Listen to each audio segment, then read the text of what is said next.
if you're over 40 and you want to become strong, fit, and lean without going to the gym, download my free ebook in the first link in the description. Enjoy the weather, brother. Yeah, man, I'm enjoying the weather, ladies and gentlemen.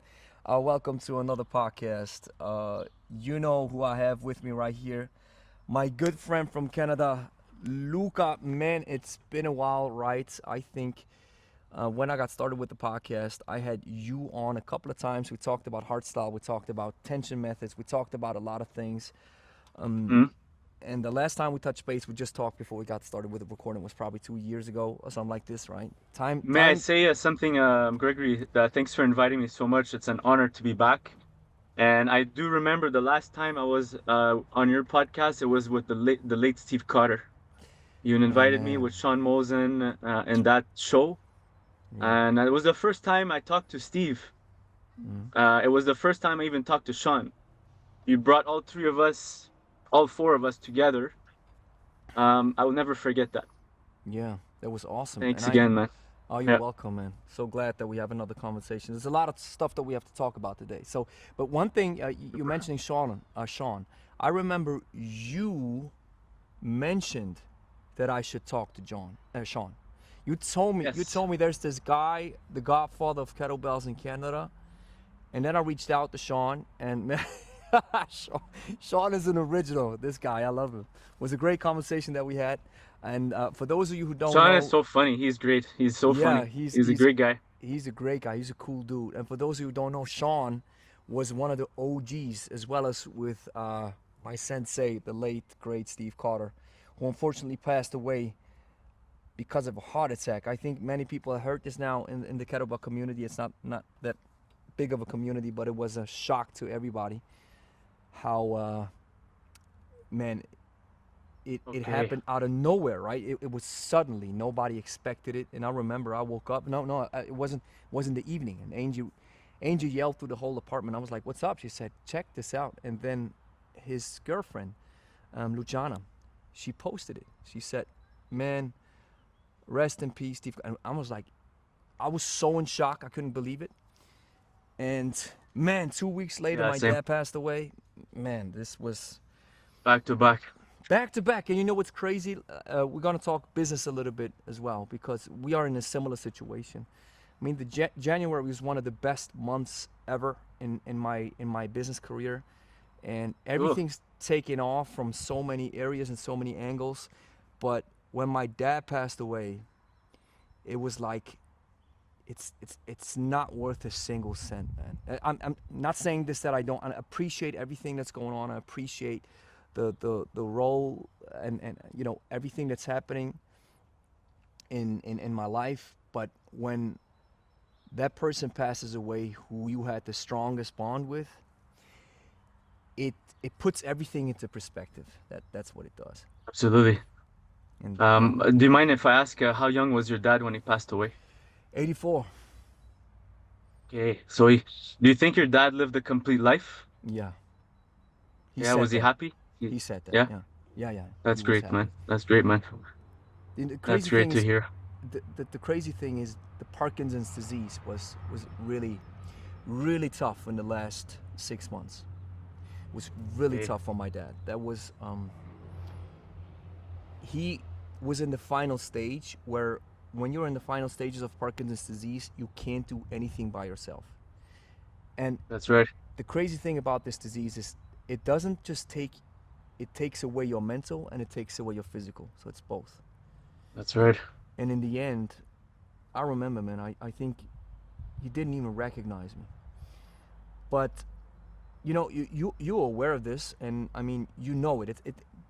Let's say the good thing, in parentheses, about this disease is it gives you time to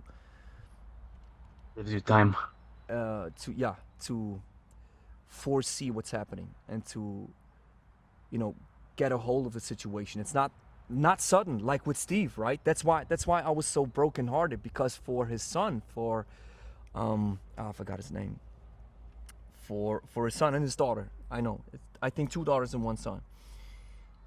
He's 22, right, or 21 something. And yeah, he's a young fellow.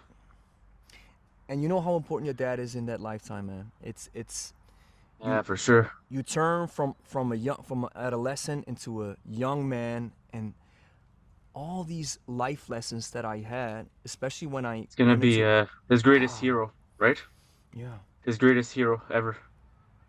And I knew the I say this so many times because when you as a son get the confirmation from your dad, you are bulletproof for life. It is Man, right when your dad appreciates you for the person that you are, and when your dad is giving you confirmation that you are now a fully fledged man, and he gives you his blessing. In the Bible they say there's a story from Esau and who was it? Joseph and Esau, I think. I don't know if it was Joseph.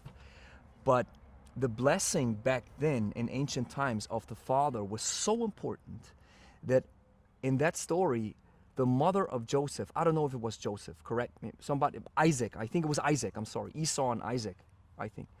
And his mother, the mother of the two, wanted to get wanted Isaac to get the blessing of his father. But he was the second born son. And so the blessing of the father is only reserved for the firstborn. And so his mother divided the plan because his dad couldn't see anymore. He was blind. And then she created some kind of wrapping for Isaac's forearms because Esau had very hairy forearms and Isaac didn't have them. And so she sent Isaac into the chamber of the dad to get his blessing with these wrappings around the forearm. And the dad touched the forearms of the son to know that it's Esau, right? But since he couldn't see, he didn't know. So he gave the blessing to Isaac. And this was so crucial back then. And they had a big fight, these two brothers, afterwards. It's an interesting story because it's so important in ancient days. The blessing of the dad gives you, like, you're bulletproof for life. And I got that's that. right. I got that from my dad. And this is, I just hope that Steve's son, that he got it too. It's just, nothing can Yeah. replace this, man. I think all our fathers are important. I wish I had my dad longer. I lost my dad at 19. I had a different story. Like, my dad was an alcoholic, and he passed away early. He had cancer. He destroyed his life. And I learned a lesson from him is that I want to be kind of the opposite. I want to be strong. I want to be healthy. I want to take care of my family. I want to be responsible, because my dad wasn't with me and my family. So it's kind of teaching me those lessons, even though. So, and then later I got locked up, when I was 20, like a year later after my dad passed away, I got into trouble. I think maybe because I didn't have my father, I turned astray, perhaps as a young adult, someone to guide you. If you don't have that guidance, kids tend to turn astray, they do bad things, they 100%. deal with bad people sometimes, they make mistakes, they trust the wrong people, right? So that's what happened to me. But you took it as an anti-goal, right? That's what I think is so crazy. I live a lot by these anti-goals. I have the thing Absolutely. that's the thing that's thrusting me forward, not in the situation with my dad, but in the situation with life in general. The thing that's thrusting me forwards are the situations that I've experienced that I told myself I never want to experience these situations again in my life. Therefore, I have to do this and this and this forever. Right? I That's can't great. stop what I'm doing because I don't want to go back to the person that I was or the situation that I was in, the predicament that I was in back in the days. And so, man, let me tell you, anti-goals, they're That's a pushing me like crazy. strong mindset. Yeah. Very And strong mindset. I think you had a similar situation with your dad, and you were like, you know what, this is not what I want for your son, right? Your son's like 2, what, uh, 3? he's 4. Logan is 4. Oh my God. He's Logan's 4. Oh my Yeah, God. This is so crazy. I remember you this had him, guy's you had him as a baby in your arms when we were having this yeah, discussion with the 4 of us, right? yeah, Man, 2021. this is It goes by crazy. quick too. How's the family doing? How's everybody Not doing? bad. Good, good, good. Very Awesome. good. This guy's like a human movement, is like he loves to move. At 4, he's built, he's got muscle, He's he's got a strong built. core. Yes, love it. Yeah, he's got a crazy strong grip. He hangs from my fingers, from my hands. climbs, he jumps, he lands, he falls, he runs, Yeah. he lifts kettlebells. I Yeah. got him to deadlift 14 kilo for 1 rep. It was like his body weight, 1 rep max. Yeah, That's he crazy. could That's probably crazy. do 2, 3 reps, but he's like, I don't want to do it. I'm like, I don't want to. He just has to be careful where he positions his feet because Yeah. he'll lift it and then he'll just drop it suddenly. Hmm. He doesn't know how to control the drop, right? So I have to put my hands underneath to make sure he doesn't drop it, right? Or You know what? bounces. So This is so interesting. It goes in line with what I was reading. I just finished the book from Satsiorsky, Kramer, and Fry. It's called The Science and Practice of Strength Training. It's an awesome book. And by the way, one of the books that I came across Satsiorsky's name because of Pavel. I came across yeah, Verkhoshansky's name because of Pavel. So that's sometimes right where people get it mixed up.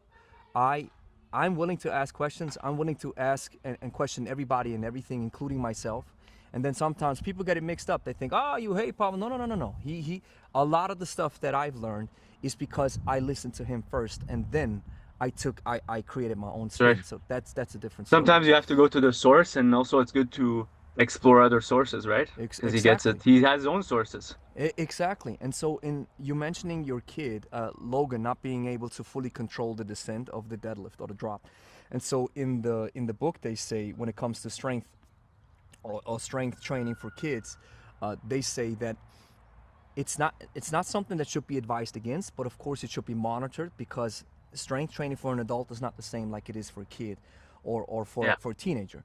And so what 100%. what he says is what we have to understand when we teach kids is their brains are not yet fully developed to an extent where they can understand how to move accordingly or how to That's right. move according to a standard. So it's not that you don't know, it's not that you're making a mistake by teaching them. Of course this can happen as well, right? But even if you teach it perfectly, and even if you take your time, and even if the kid is listening, the capability is not given. So the capacity is not there to fully understand movement patterns. And so that's That's right. why you have to factor this in when you teach training to kids. It's an awesome book. So Just finished actually, it a couple of days when ago. when you say that, you're exactly right. You have to emphasize movement patterns in order to teach them. So when you're teaching kids or teenagers, you have to really make their mind connect to the movement, number one, before you add the load. That's why some people are against like weightlifting for kids or teenagers for sure. It's more like mastering their body weight first, right? Mm-hmm. Mm-hmm. And Are you you still hearing me? there? Yeah. Okay, Yeah, super. yeah. Still here. Yeah. Yeah. Yeah. So really, engaging their core, emphasizing mobility, stability over strength first. Most Absolutely. definitely. So, And understanding the fact that maybe even if you teach it properly and with all good intentions, it still might happen that the kid is not able to move because the capacity is not there yet to understand it. So that's right. that's a big note that I took from Satsiorsky's book, and I highly recommend it. It's a powerful book. It's written in a way. It's a little bit of academic. It's yeah. In certain situations, it's highly academic, but it's a true interesting piece of encyclopedia when it comes to strength training in general.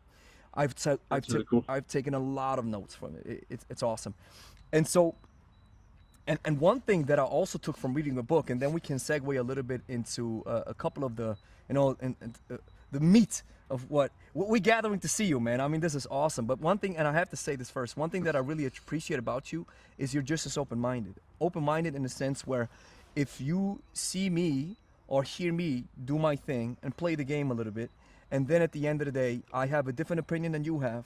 What you do, and this is what I appreciate about you, is you're not dogmatic. You're interested. You're listening. We're having conversations. You have your point of view. I have my point of view. We listen to each other. We Absolutely. sit together and present our ideas, and then sometimes we agree to disagree. I think that's something that's generally nowadays is missed completely. Everybody has this one-sided perspective, and instead of just listening to the other side, even if you're listening to the other side, you're already condemned as some sort of ism or some sort of person that you're not, just because you're willing to listen to other perspectives. You get what I'm saying? So this is what I Yes. truly appreciate about you. And so before we dive Thank into you. this, I just wanted to ask you this question: where you are on that Yes. front? I started reading another book that was recommended to me from my client Jason. Shout out to Jason. He recommended the book The Beginning of Infinity from David Deutsch. And David Deutsch is a physicist. And this book it's not written academically, but you have to do a lot of mental gymnastics to understand what he talks about. Sometimes I Sure. have to rewrite a certain passage like 4 or 5 times and I still don't get what he's trying to say. But one thing that I'm taking from this book is the following, and so I'm answering. I preface this to ask you the question afterwards. I recognize that I am a critical rationalist. A critical rationalist is the type of person that just wants good explanation. A good explanation to a problem. And that's one of the reasons when you're asking good questions and you're looking for good explanations, that's one of the reasons why the Right there, scientific, brother. right, with the Right scientific there. It's enlightenment asking the happened, right? questions. Yeah, asking Yeah, questions. it's asking questions. And here's the key, Luca. The key is, then you get a reply. You ask a question, you get a reply. And so, if in your perspective, it is a bad explanation to the question you're having, this is not from an emotional perspective. It's from a perspective of either the explanation is bad per se, it's a fact, or you don't have the capacity yet to understand the reply Understand, that yeah. you've been given, right? And Of so, course. and a critical rationalist is the type of person who says there is good programming and bad programming. There are good exercises and bad exercises. And Absolutely. the opposite are relativists. People who say there's neither good or bad. So my question is, where do you consider yourself in that sphere, on that perspective? Yeah, so I'm exactly like you. But you can have the Taoist mindset or the Buddhist mindset of unity and take away good and the bad, good and evil, and merge into one, the yin and yang. And then look at the yin and yang symbol. It's black and white. But also realize in life there's sometimes gray areas. And that's when we say it depends. It's Exactly. specific. It Yeah. has to be in the context. When they say this is good, this is bad, depends for what? What are you using it for? People will show me an exercise, will say this exercise is as good as bad. Why? For who? Depends for what? Right? So what are you trying to achieve? So number one is I try to figure out what is the goal? What is this person trying to, what is the goal with this type of training or whatever you're trying to present? That's how I think about it, right? If it applies to the person specifically for what they're trying to achieve, I give you my thumbs up. If it doesn't make sense for a lot of people, if you're applying it, if there's safety issues or if there's like, it's that you could put the person at risk to injury, okay, it's not worth it. Or there's always extremes and then, and there's always in betweens as well. So they say that I read something on, I don't know where it was online, that there's like 22 billion realities, and we're a very small percentage away. We have such a small percentage of perception of all the realities that there are, of an understanding of all those realities. They say there's over 22 billion realities. What does that mean? But don't you I think? can't even understand that, But, right? but don't you So think? it's like, bro, like there's a lot of possibilities out there, But and the don't you think there is? possibilities are also infinite. I agree to a certain extent, but don't you think there's one reality? Because There's our own reality. That's the only one that but that's we can only experience, count right? I for. mean, your own experience. For I sure. get that, but reality is reality. So what I'm trying to say is, I read in a book from Dr. Scott You Peck. there is their own reality, but your mind cannot perceive that yet. Possibly. Yes, but then yeah. I get that, but harkening back to the book, what Dr. Scott Peck says, a clinical psychiatrist. I don't know if he's still. I think he died a couple of years ago. I'm not sure, but a great book, and the book is called the Road Less Traveled. Awesome. Yeah, book. for sure. I Awesome read book. that book. And he says mental health means having a firm grasp with reality. So what that 100%. tells me is that we have one particular reality that we live in, but here's where what you're saying comes in, what makes sense, and that is oftentimes we don't see the world for what it is, but we see the world how we think it is, right? Major difference. And this is where personal experience comes into play, right? Because reality at the day, it is given, it is a given. But if you see it differently, so if I have a different, it's probably this what you're trying to, what you read, right? Where you have, maybe a better description would be 22 billion perceptions of reality. Perhaps? Perhaps, right? I don't even know. We're philosophical here, man. What I are don't we even know. I can't even tell. what do we No? gather to talk about, right? Awesome, love this. So hey, let's but one thing before we jump into the meat of the matter. So you're saying, let's touch on this a little bit, because I love this topic and I love talking about it, and that is We good can and only bad bring our exercises. experience to this, Gregory, for sure. Yeah, yeah. Whatever we bring, we can only bring our experience. Yes, and you can pack that experience with some solid fundamentals of knowledge, truth, and science, right? So it's Hmm. one thing to have, and man, so many things come to mind. I just watched the podcast Something on from, the side, as a little man, side note. so many things Okay, come to side mind. note. Have you seen what they found under the pyramids? I don't know if you've seen this or you believe in this. I saw This is this, yeah. incredible, brother. It's like they found these like shafts leading down. They say could be up to 2 kilometers down below, or something of that nature. So the details are a little bit like crazy. They're still investigating with these ultrasound, like these radars that they have from like satellites and things like this. But it blows away our perception, right? And you know what's What was crazy? possible back then, things And like this, right? you So, know what's crazy? I saw that thing about the pyramid, and I did a little bit of research, and it seems the Egyptian authorities, as well as uh, geologists, right? That's the or archaeologists. yeah. It seems like it's not true. What the actual experts deem to be the truth beneath the pyramids, and they say that the particular scan that they sent down the Earth, and I'm not an expert on this, but I just read because this looked so crazy. I was like, let's get some actual experts on that front. I was just reading through a couple of articles from the Egyptian authorities as well as from archaeologists, and they say the type of sonar that you sent down into the ground, it's not even possible to travel that deep. But you know that's another topic. But what you're alluding to again is the perception of you see something on you hear a sound bite, or you see something on social media, and then we're like, wow, that's a new truth. But then when you actually dig a little It's bit true. into it, right? It's like, bruh, right? But I It's get where you nonsense. come from. But let's just stay a little bit on the topic of good versus bad exercises. I believe, and I want to know what you think about it. I believe there are bad exercises, period, without Of course. any type of qualification added to it. Well, this is for rehab, is it for older people, is it for young? No, that's just a bad exercise. Do you agree on that front, or do you think no? I absolutely agree, for sure. Uh, Within context again. Here we go. I The think, context. All right. well, let's give some specifics and see where we take it. I saw. Because Yeah. you could probably give me well, the video you posted. First of all, it's like you can give those exercises, but it's how the person performs them. And are they performing it with intent?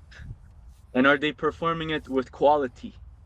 And are they performing it for a specific result that they're trying to achieve? You see my point?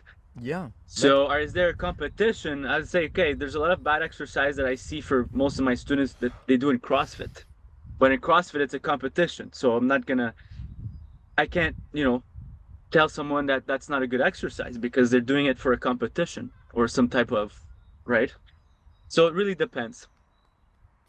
Okay. You're But we man. can talk Yeah. about examples and then you can Yeah. Yeah. tell Let's me talk what about your thoughts examples. are on Yeah. those examples because Let's. I think Let's just consider the you have to go there. There's so many exercises and types of exercise and sports and stuff, right?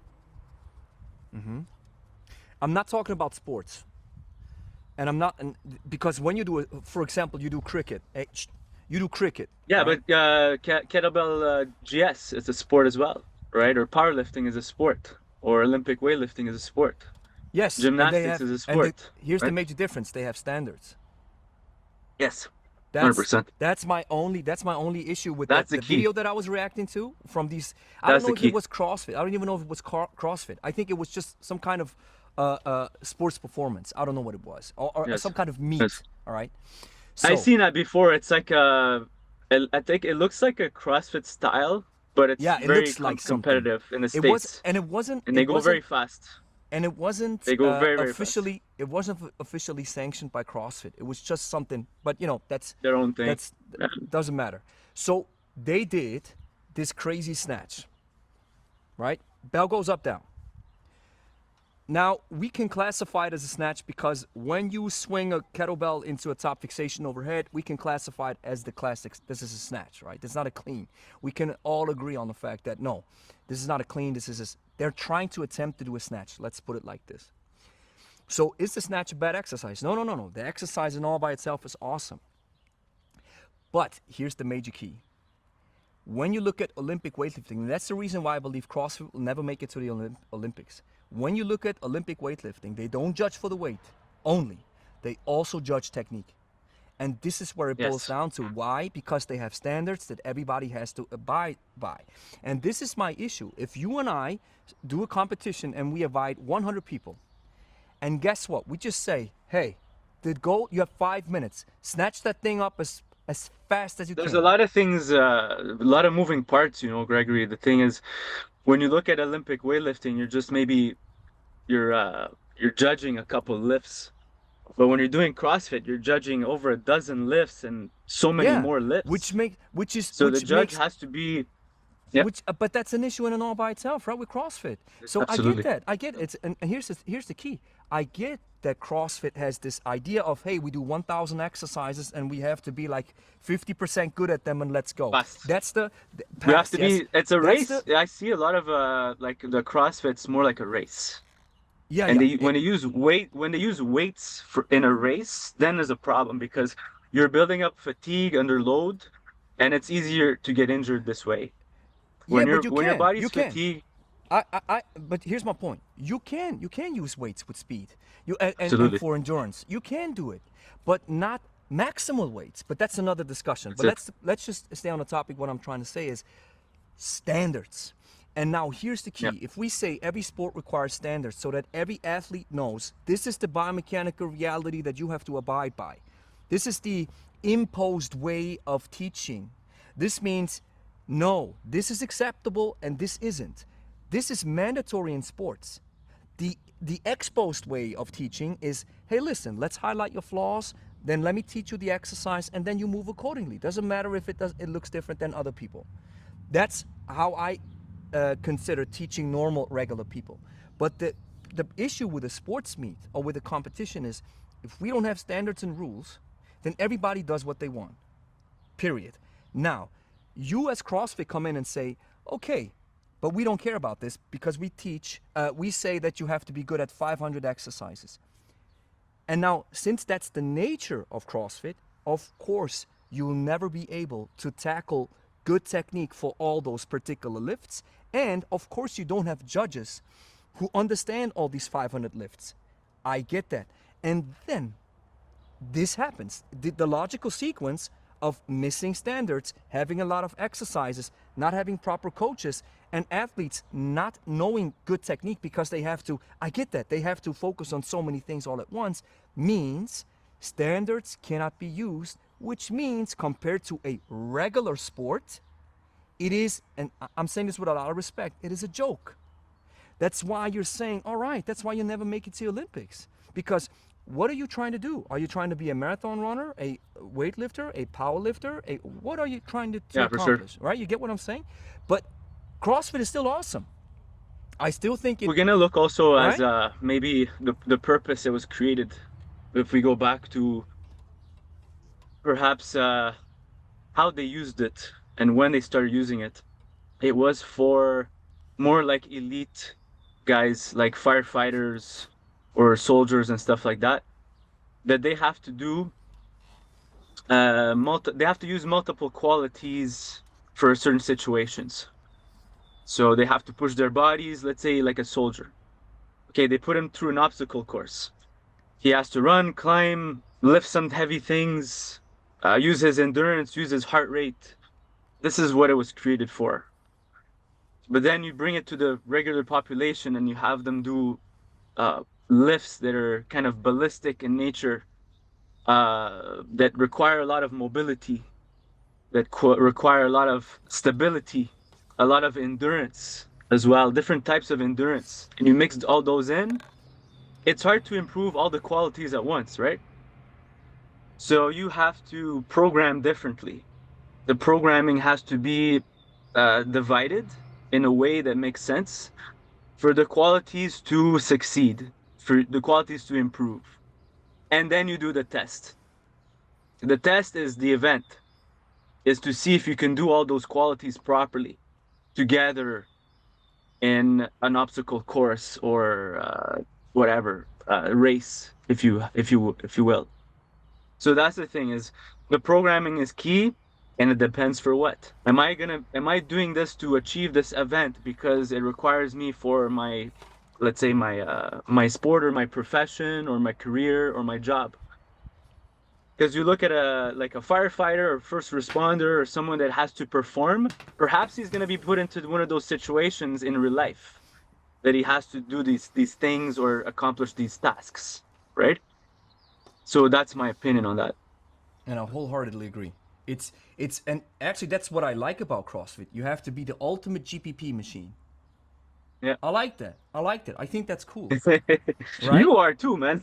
Yeah, but you're right. That's the too. idea, right? The idea is you have to be able to run 5K. You have to be able to, let's say, just put it very different, very basic needs.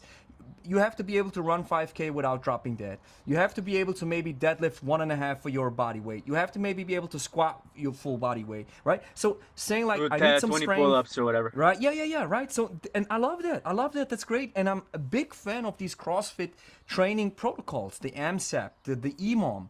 It all makes sense if you put it in a proper programming perspective. I wholeheartedly agree. Right. The issue that I have and why I do these videos is it always becomes a problem when we don't have standards that everybody has to abide by.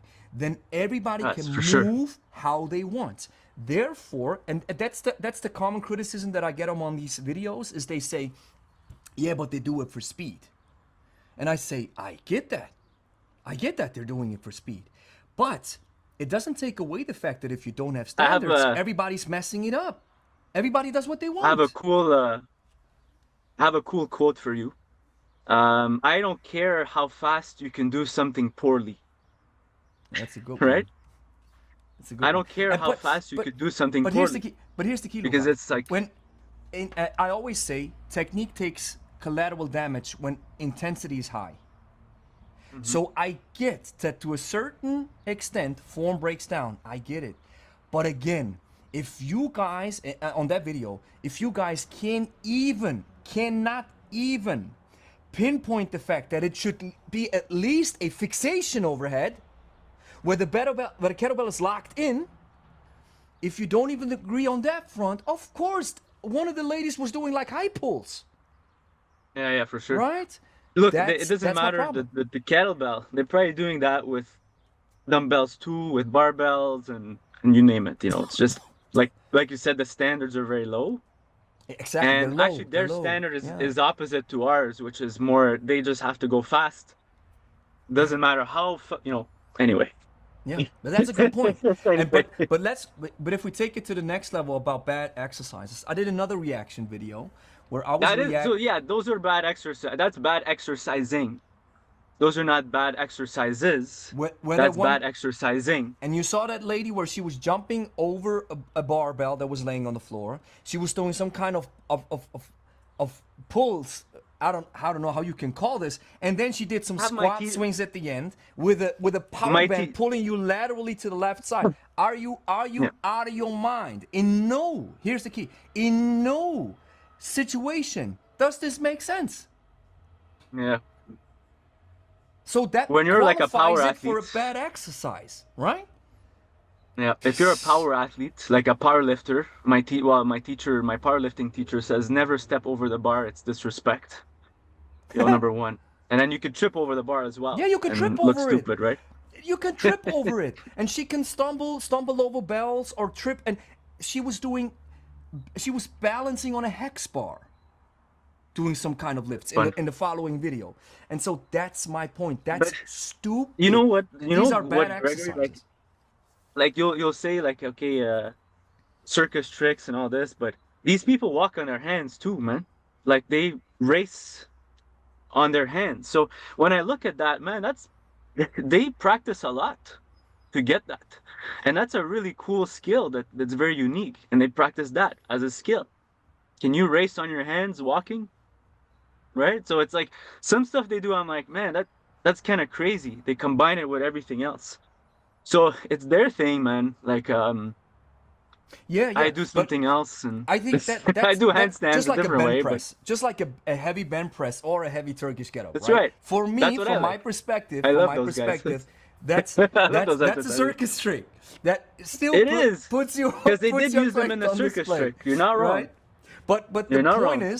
the point is, there are objectively bad exercises. If you tell me, let's do a exercise where you jump over a barbell, then in an awkward way you pull both two bells up, drop them down, then you jump back and do a squat or a swing, that's stupid. Well, yeah, That's for sure. objectively Like bad. That's my point, right? the thing is, Because it it is, doesn't but it, doesn't fulfill anything. there's better things you can spend your time on.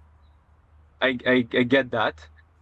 Uh, but like, hey, if they want to do that, what does it give them? What does jumping over the bar give them? Okay, It gives let's you analyze this. Instagram views. That's what it does. It gives you just Jumping in general, is it good or bad? of course jumping is good. Jumping laterally, is it good or bad? It's good. Doesn't matter the object, right? You can be jumping over a rock, right? Yes. So they just jump over a bar as an obstacle. Yes. It's an obstacle. Yes. And they do it over and over and over again. No, they don't do it over Is again. it bad in nature? No, here's the difference, Right? Louka. It's not She bad in jumps nature, but once. She jumps once, then pulls bells up, there you puts go. them down, jumps back, That's it. does it again. So they do it That does not fast make in a sense. way that the perhaps like the way they do it, the speed and the combination, because they're not precise in their setup. Number one, when they set up for an exercise, when they move from one exercise to another. The problem is also the transition. When you transition from one thing to the next, do you do it well? Do you do it in a way that could get injured? If someone is risking their life, it doesn't care. Like I'm gonna go back to the soldier, the first responder, the firefighter. He's trying to save the guy up the building. He doesn't care. It might get hurt a little bit, but he's got to do it because it matters. It's important. So for him, that type of training, if it's done well as a test, it could be good. But when you do it in a competition where people are racing and they're doing really too fast But they lift improperly, and then those movements are like but questionable, right? The key, yeah, I see most definitely where you come from. And here's my rebuttal to this. When you have a firefighter, a soldier, or a police officer, or whatever, it can just be, let's say, people who have to work in a sewer, right? They have to do strange, awkward movements. Yes. And sometimes the firefighter example, let's say he has to jump over an obstacle, then run the door down, then pull something. I get that. Now, if that firefighter comes to me for training, here's what I do. I say, listen, we're gonna use the We're not gonna do that. But here's the point. You come to me for this, or you come to me for, I'm giving you strength, mobility, and some endurance with properly sequenced programming and simple Absolutely. exercises that give Absolutely. you the edge, the strength, the speed, the explosiveness, the muscle to do For these sure. awkward moves. But I'm not doing awkward moves with you loaded and then Together. somehow sell it. And even if here's the key, Luca, you're raising a very very valid point, which I wholeheartedly concede. Yes, that might make sense in a training setting. But So you that might dude build an doesn't athlete. do it in that area. That dude We might build is selling Instagram clicks. And so for he's sure. not coming with this idea. And even if it was, he could have added it into the description. He's just another Joel Seedman. That's my point. Absolutely. So you'll build an athlete with the way we build athletes, you and I, with loaded carries, swings, presses, clean and press, squats, rows, pull-ups, push-ups, right? But then it depends specifically, once he gets close to specificity, the things he has to perform on the job, he still has to practice that skill. He still has to refine those skills, whatever specifically they have to do for that. Give me an example. Well, whatever. It could be a soldier that has to climb an obstacle. So he has to still climb obstacles, but what's going to make him Yes. stronger is pull-ups. Yes. He's got to do a lot of pull-ups. Yes. We Right? give him the But I'm strength not so that he gonna can do always- these activities. Yeah. Correct. Yeah. Yeah. So, but he still has to practice that skill regardless, whatever Yes. is going to be Agree. for his job. Wholeheartedly agree. Yeah. That's it. Yeah. So you have to. That's just like that's the. I love this. It's a differentiation between GPP and SPP, right? Make sure your Correct. GPP is up, your base is strong, and now you have to work on your specificity. So that's why they do these fitness tests or these fitness evaluation programs when you go into the military, right? Because they have to say, hey, where's your GPP? And then we have maybe they have some kind of program in the weight room and some running and blah blah blah, because you have to bring your body up first and then you have to do the specific activity. I wholeheartedly agree. You got it. But and you're raising another valid point. And people are often on Instagram and social, and I was like this too. So I put myself in that category. My young me, 10 years ago, I was just like this. What then happens is we have a very niche scenario, like a soldier, like a fireman. A very niche scenario where somebody needs to do some very specific activities as SPP. Let's classify it like this. And what we then see on Instagram or on social is people Everyone's doing those. Everyone's doing those. for whom? For the general population, of course. That doesn't make sense. The general population doesn't need that. That's my point. If we talk about how come you develop some kind of crazy SPP exercises, which makes sense in particular sports, where you have to replicate the joint action, the biomechanics with Yeah. proper loading, proper Well, I get that. But Look then, at it as a pyramid. And then once you get to the top, you get more and more specific. But those Yes. people that you see doing those tricks or whatever, they don't have a good foundation, or their foundation isn't that great because number one, they're exhibiting poor motor skills in whatever you see, right? So you have to develop a foundation of good motor skills, good control, good Yes. strength, stability, yes, overall wholeheartedly endurance. agree. Wholeheartedly And then agree. then that's going to be your base, and you can build off that really easily. Yes, most Right? definitely. Very easily. Because like a guy like me that's been training for years, even though I don't jump or land or practice so many specific exercises, if I go there, I could probably do fairly well. You contributed well, yeah, Right, 'cause because I you have a have solid base. good You have a great base. Yes, and another. Let me add to this. Good analogy with the pyramid. Let me say this. 99% of people never have to go to the top of the pyramid. It's true. 99% of people need True. proper GPP, and by Just giving keep them, repeating that over and over again. And with proper programming, you'll get stronger, someone stronger for life, for the rest of their life. They'll just keep getting stronger. That's what's up. With the That's proper my programming. point. That's my point. And now let's use the specificity principle for the people that we serve. My target audience, our current average age is 51 years old in our gym.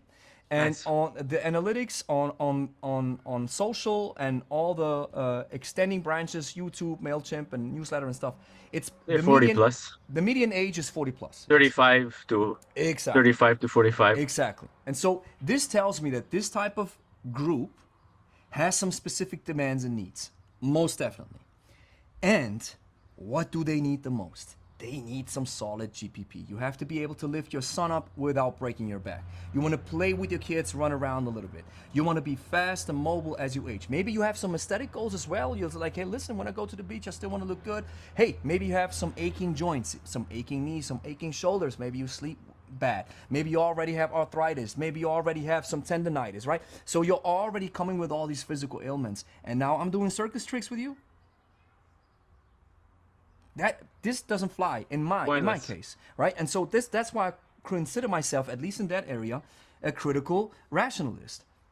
But of course, relativism still applies in certain areas. For example, where it applies is when we say, pick a weight that's heavy. Yeah, but Gregory, you're picking up a 64. Yeah, that's heavy for me, right? Heavy for you is probably a 20. That's fine. That's right. Heavy is relative. It still applies, but as a good coach, and this is where they say in this book as well, in the science and practice of strength training, there's good programming and bad programming. There are good explanations and bad explanations, right? And so, unfortunately, there's more bad than good these days. And that's why, from what you see, that's why we need to be out there, right? That's why I want to be out there, to maybe. And let me ask you this: do you think, I saw this in a podcast episode from Rogan? It was another video. I think it was the third podcast from Rogan that I watched in its entirety. It released yesterday. It was a great conversation between Douglas Murray and a comedian and Joe. And I forgot the name of the comedian, but Douglas Murray, I read 2 of his books. And I like the guy, but it's a very interesting conversation. And so what do you think? In terms of exercising and kettlebells, should you only speak if you are a qualified expert? Or should everybody have the right to speak? Do you mean for kettlebell training if they've never done it? Or if they've done it, or if they're just a trainee, or... The example that they had in the podcast was Douglas Murray was criticizing the other comedian who had very well and fleshed out points about politics. He criticized the dude for saying, bro, you're a comedian talking about political stuff? And then once it gets a little bit hot, you're saying, well, I don't know, I'm a comedian, I think everyone is entitled to their opinion, but it doesn't mean people should take it for, as like a source to get that information from. So people have to do their research on the qualifications of who's talking also. And then, like, you're going to hear opinions and guys that are just, okay, I'll give you an example. This guy on Facebook in one of my local groups, he did a transformation, right? So he achieved he was overweight, shredded, right? So he posted in the group, he said, I'm taking on clients now to show you how I did it. He was one of your clients? This guy's not a trainer, doesn't have experience like I do. Is he qualified? He was one of your clients, Louka. He was one of your clients. No, he's not a client. He's just a person that I know, actually. But he posted, say, I got a transformation. Now he joined your group. He joined your group, right? And then he, right? No, not my group. It's just a group I'm part of. A local community group, in the area, right? I got it. Great. Yeah. So he just said, he posted some before and after pictures. They're really nice. People were commenting, got a lot of comments. But he's asking people, hey, if you want to train with me, I can help you get a transformation also. In my head, I was pissed, because I have a lot more qualification. And this dude comes into my industry. He's not a professional. He's maybe not certified. Who does this guy think he is? Then I thought, okay, I'll let people do what they want. Mm-hmm. Let people do what they want. Mm-hmm. I have to focus on myself, focus on spreading the word, doing my thing. If me putting inside energy on thinking about this guy, if he's right or wrong, it's a waste of my time. Let people do what they want. Mm-hmm. Because people are always going to do what they want, Yeah, I am. I'm not going to go ahead and speak about him and say, hey, this guy's not qualified. I don't want to waste my time. That's it. But there's always people like that in life. And people will put their stuff out there on social media a lot. Everyone you'll see people will be loud about their opinion too, right? People are loud, they'll put it out there, you see, and there some people will get traction on these things and people start believing it, right? So just because someone speaks louder and then people start believing it, people start following it, doesn't mean it's right. Yeah. Speaking with confidence, right? I mean, but Yeah. that's that's what we learned from Pavel. You gotta speak with confidence, right?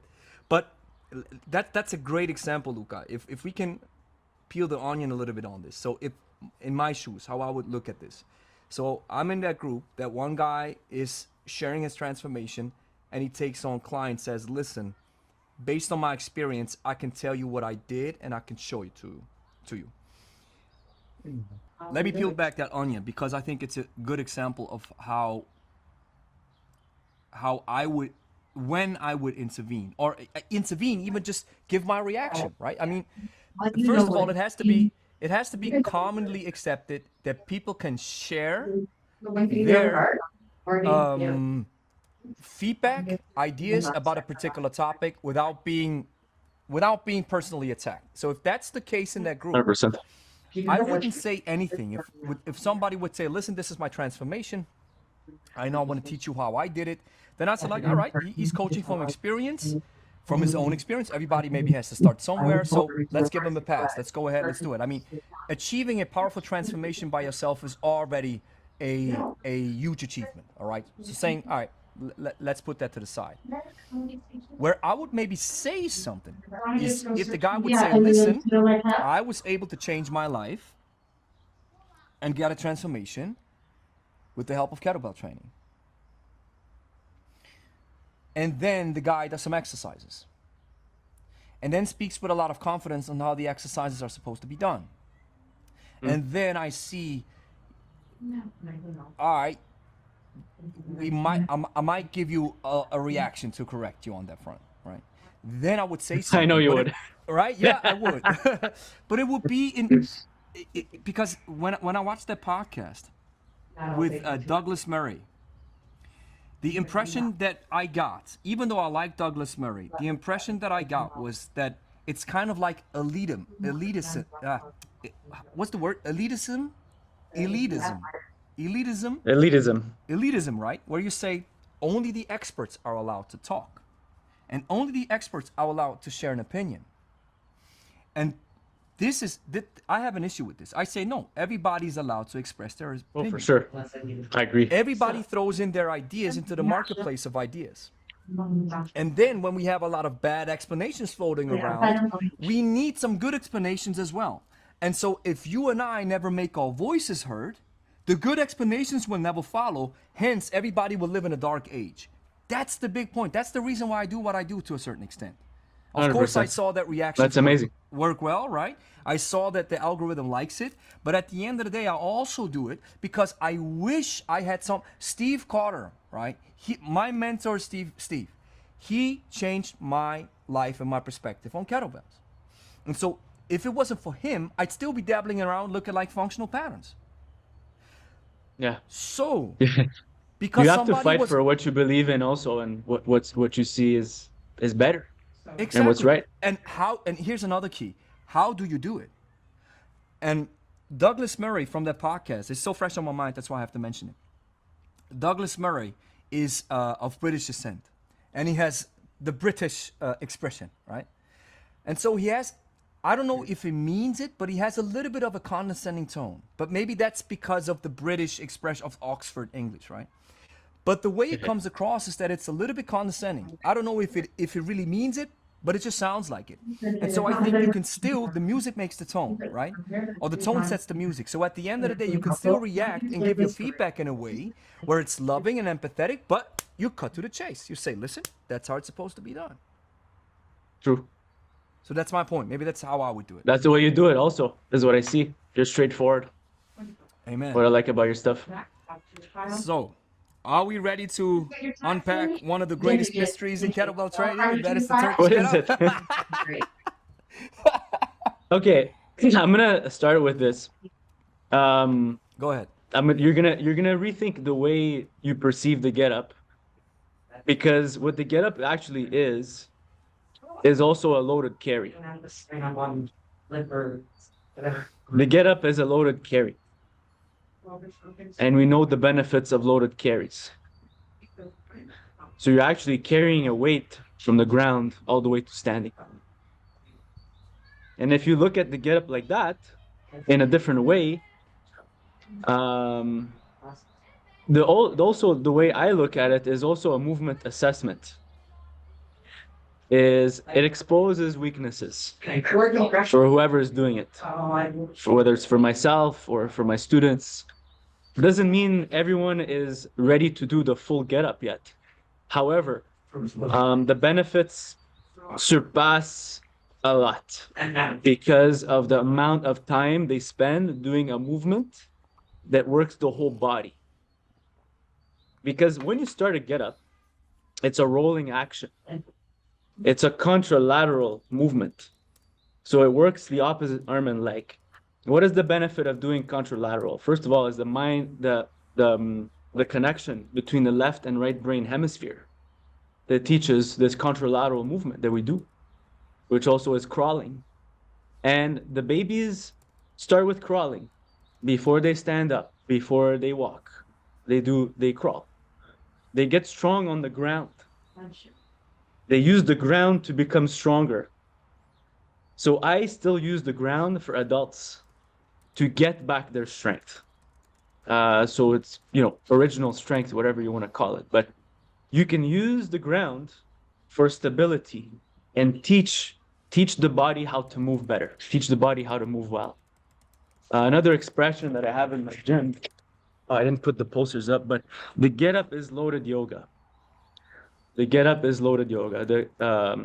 If you know the benefits of yoga, it's like movement, stability. But when you add a load, it just makes the body stronger. You get stronger everywhere. For me personally, it's one of my favorite exercises. I enjoy doing it. I like the movement. It makes me feel good. And it makes me feel strong, actually, everywhere. And just a personal story is when I was going through a transition between my gyms, because before I was here, I was at another location. I was going through some hard times, like mentally, emotionally. For my mental health, all I could do was get-ups. That's it. That's the only exercise I did for maybe a year. I didn't feel like doing swings. I was like not feeling well. I'll say I'll just do a few get-ups. That's all I have energy for. That's all I have the bandwidth mentally, emotionally to do this right now. And that for me was like my mental health, So I really like the movement, but I also see the benefits. I've been using the get up with my students for over 10 years. It's part of our standard progression for our students to do clean and presses or to do anything overhead. Why do we use it? We start with a floor press on the ground, and we build them up slowly with stability. So they're more stable overhead once they get there. They don't have to stand all the way up. They don't. But they have to exhibit stability in the shoulder. And the cool thing about this get up is that you pause. Once you get up to each step, there's a pause. When you pause, you'll see the joints are working, all the little muscles, and they stabilize. And that's the cool thing about it. That's what I like. It stabilizes the shoulder really well because you just have to hold it overhead. You see? So using your whole body to move, like I said, the contralateral, and it's like a chain of events. It builds stability, also reflexive stability, which is cool. And that's super important, is reflexive stability for people. What does it mean? It's like the stability that your body does automatically. It doesn't have to think, doesn't have to do. It just happens on its own. So a lot of exercise that we do, they build that reflexive stability is what everyone needs. So their body reacts naturally. Let's say they're walking on ice. They stop themselves. The body stabilizes itself and it stops from falling or brace. You could brace quicker. The body learns how to brace, right? And that's why we do swings too, other movements, and they're all good. Everything we do is great, so that's why I love it so much. And my experience doing it, because I spent a lot of time doing it. built up to doing it with like 56 kilos. Which is impressive in and all by itself, most definitely. No, So- sorry, 52 kilos was my best. Yeah, you said that. 52, Yeah, 52. And I saw that, which is an immense display of strength. So most definitely I get that. So let me just, I just took some notes because of the benefits and everything that you mentioned. And so let me give you my perspective first before I Sure. before I want to engage your talking points. So the first thing that I want to say is that the Turkish get up is a great flow, a cool warm-up exercise, and a cool or fancy way of displaying your strength in a very specific manner. And I do it occasionally too. So I'm not saying, so that's, of course, I'm hyperbolic on YouTube, right? That's what it is. I'm clickbaity on YouTube. I'm the king of the clickbait merchants. So that's what I do. So of course I say the Turkish get up sucks and stuff like this to get some reactions. Yes, that's what I do. But this is how the game works, so don't hate the player, hate the game. I'll tell you something, another thing, Gregory. So they say in sales that when emotions are high, intelligence drops down. Yeah. When emotions are high, intelligence goes down. Good point. Yeah. So the thing is, when you kind of speak about these things with the get up is this, that, you're qualifying it with words that can trigger emotions in people. Exactly. So I'll have to look at it from a neutral perspective, and whatever you say. But that's what everybody does who knows the game. Sure. Everybody will listen. And let's use Pavel as an example. The only program you'll ever need. The School of Strength. Body by Stalin. These are buzzwords. That's an old Yeah, that's an okay, old of one. course, right? But at the end of the day, comrade, he stopped saying comrade when he started Strong First. It's all, it's marketing, yes. But it is, there's stuff behind that too. And let's just say the only program you'll ever need. That's wrong. That doesn't work. No, you can't say it's the only program you'll ever need. A marathon runner doesn't need that program. Well, So, the thing is, right? you have to understand his mentality. Yeah, but what he Louka, meant by the point is, everybody's using that language, and it's fine. Mm-hmm. And it's fine. Everybody's using this very hyperbolic. You need this, like highly right now, it's centered the direct. best right now. Yes, because if you don't, you'll get lost in the weeds. You'll get lost in the noise. Hey, okay. Well, Strong First comes up with a new program. What's it called? Well, it's the program that's good for you if you are a power lifter over 50. But if you still want to do some marathon running, it's the best program you'll ever need. Boom.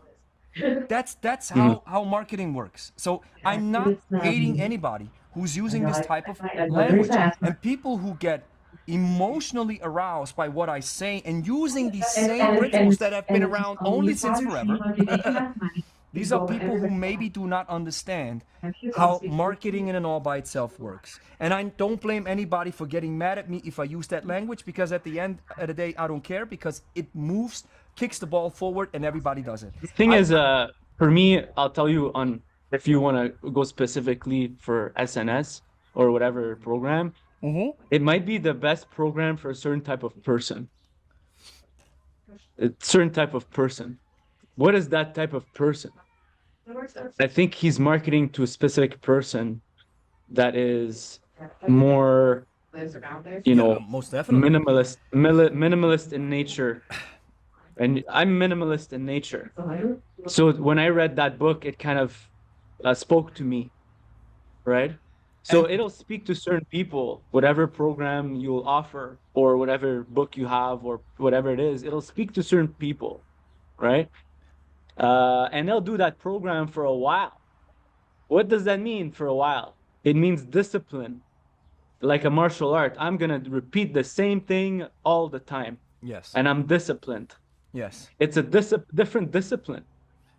Yes. Right? And it's not for everyone. But you could be you could be disciplined in many doing things. the wrong thing forever, right? For sure, yeah, absolutely. But let's just when it comes to SNS, I what I love about that book and what I love about Pavel's writing style, it is captivating. He's using very specific wording, and he targets clearly his audience. That's what every good marketer does. And here's the key, he delivers at the end, right? Good. Totally fine. He delivers for that particular target audience. That's perfectly fine. I get that.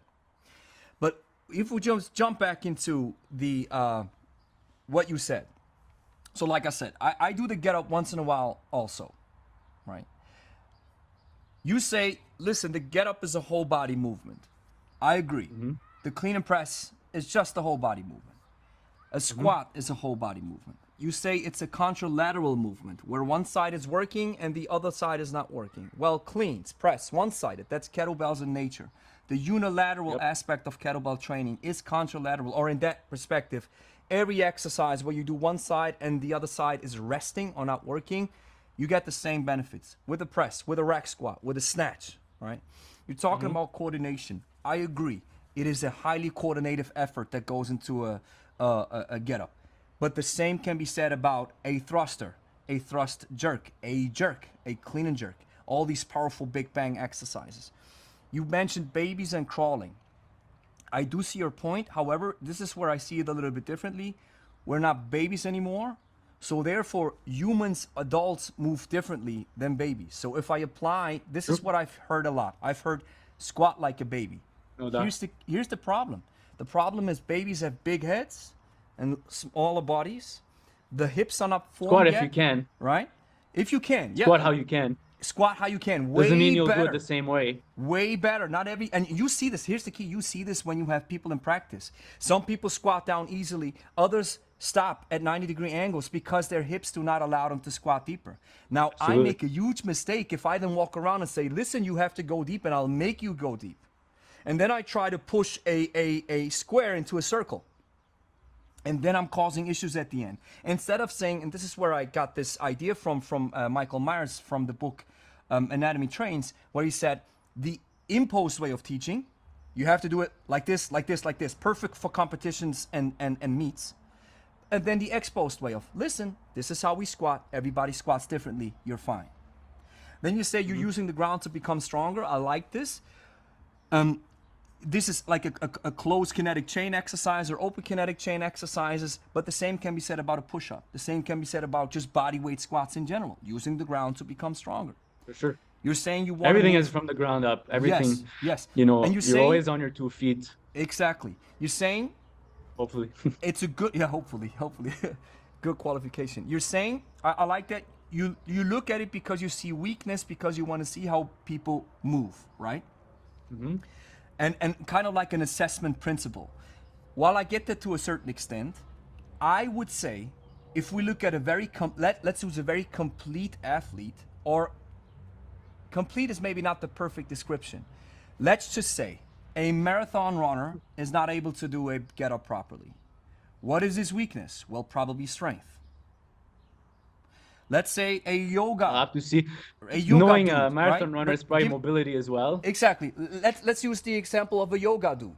All right, the yoga dude has a lot of mobility, so that's not the key, but it's the strength, right? Okay. So then let's go over to Carlos Azar or to Lasha Talakaheche, or the Talahache, what's his name? The guy who clean and jerked the world record, 264 kilograms. He's not able to do a get up, right?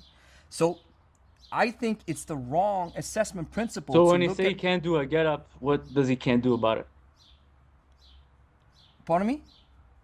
You said he can't do a get up. You've seen him. You've seen a No, video no, of I him haven't doing seen it? him. I'm just assuming. I'm assuming, right? I'm Okay. assuming. So the yoga dude came to a get up because he lacks the strength. All right, let's take a strength dude. Well, this guy lacks the mobility. All right, right? So I don't think it's the perfect assessment principle, because the coordination aspect of the exercise is so tricky that if you never haven't done it in your life, you won't be able to do it without coaching. However, a solid squat is, I think, a better assessment principle. Are you able to sit down and back up? Why? Well, because you're going to do this every day, all day, every day. Are you able to elevate both of your arms overhead because you want to pick stuff up here? You maybe want to do stuff overhead. You have your arms all day out in front of you. Are you able to do this? There's a lot of assessments. Exactly. we could do. Well, Many. you mentioned using it as an assessment principle, which I get, but I think my perspective is there's probably different or others. So, like, I'll assessment tell you what I principles. mean. I'll tell you But let what me I mean by continue a little that. bit. Let me continue, Luca. You had some other great points where I concede. I wholeheartedly agree. So when you say, listen, that exercise gives me some mental stability, some peace, I just want to do it. I'll be the last to say, don't do it. If you say, this is my personal favorite, awesome, great exercise that I enjoy doing. Yeah, for you, it might have been something else. You know, we might do something else like Exactly, swings exactly, or whatever, exactly, right? exactly. So that's So and one thing where I see the usefulness of the get up most definitely is the allure that it creates. The myth, the mystical movements of an exercise where you're like, whoa, I want to learn this. This looks awesome. yeah, Very for great sure. selling point. Awesome. I It's a give it still that too. good selling point, I think, for people, nonetheless, Yeah, as it well as the is. benefits. It is. And especially when you see a powerlifter trying to do it and he can't succeed, you're like, see? So I get that most definitely. I don't Now you think I mentioned would do it to prove a point to see like, okay, this guy can bench 500 pounds and then can't do a get up. I wouldn't use it for that. yeah, but But I'll also, somebody might use it yeah, for that, right? So I give it that. And just because I had a great conversation with Levi Marquardt, I don't know if you're familiar with him. yeah, of course. I had him on a podcast I know three Levi, times now, really, right? he's a great guy. He's an awesome dude. And he said the get up was the exercise that connected me with kettlebell training. So when he Yeah, said he that, I used was to like, do the get up so many times. Like that was his thing before. exactly. You know, So before now he does more clean and jerks and exactly. more And sports when I stuff. saw this, I was like, when he said this, I was like, whoa, that's a point. That's most definitely a point. Look at his older videos. He would do like some different movements. Yes, yes, yes, yes. Levi is super unconventional, man. Super unconventional. But you look at the guy, Now, he's not a anymore. monster. Now he's super conventional now. Yeah. Clean and jerk, half snatch, carries, two bells Well, overhead. That's his philosophy, which I adhere to too. more minimalist, right? Exactly, and Still minimalist. agree on that front again. Minimalist program. I found that when I have more than 4 or 5 exercises, I get a little bit something's itching inside of me. I'd rather have 3, and I'm good. So I'm on that front too. I like the minimalist aspect too. Now you mentioned pacing and pausing. Another very good point. But I would say, well, when we learn snatch and press, we teach, listen, bells overhead, you stop. You take 2 breaths. Right? So pacing and pausing can be done with other exercises too. I like the idea of the chain of events that you said. Great description. The same can be said about a clean and jerk or a long cycle. An awesome chain of events. You said reflexive stability when somebody walks on ice and then stops. Yes, this is at the end, this is your ability to display force in a very rapid motion or in a very short time frame, which means you brought the explosiveness up or the strength or both in a particular person, which is great. But this is, I would use a snatch or a swing or jumps or whatever, explosive exercise rather I than that wouldn't front. personally. I wouldn't use it with the beginner, and it depends on the thing. Because first of all, it's like shooting a cannon out of a canoe. There's no stability, so you can't exhibit Amen. power or force, Amen. right? If you don't So have first I'll structural use integrity, yeah, we can't do I'll have anything. to build it. I'll have to build both sides Yes. of the coin. Yes. You know, it's two sides of the coin. It's the performance, and you look at like the swing, it's powerful, it's quick, it's explosive. Then you'll have a movement that's slower. What are slow Yes. movements? Like you Yes. said, like the get up, you can slow down anything if it's a grind.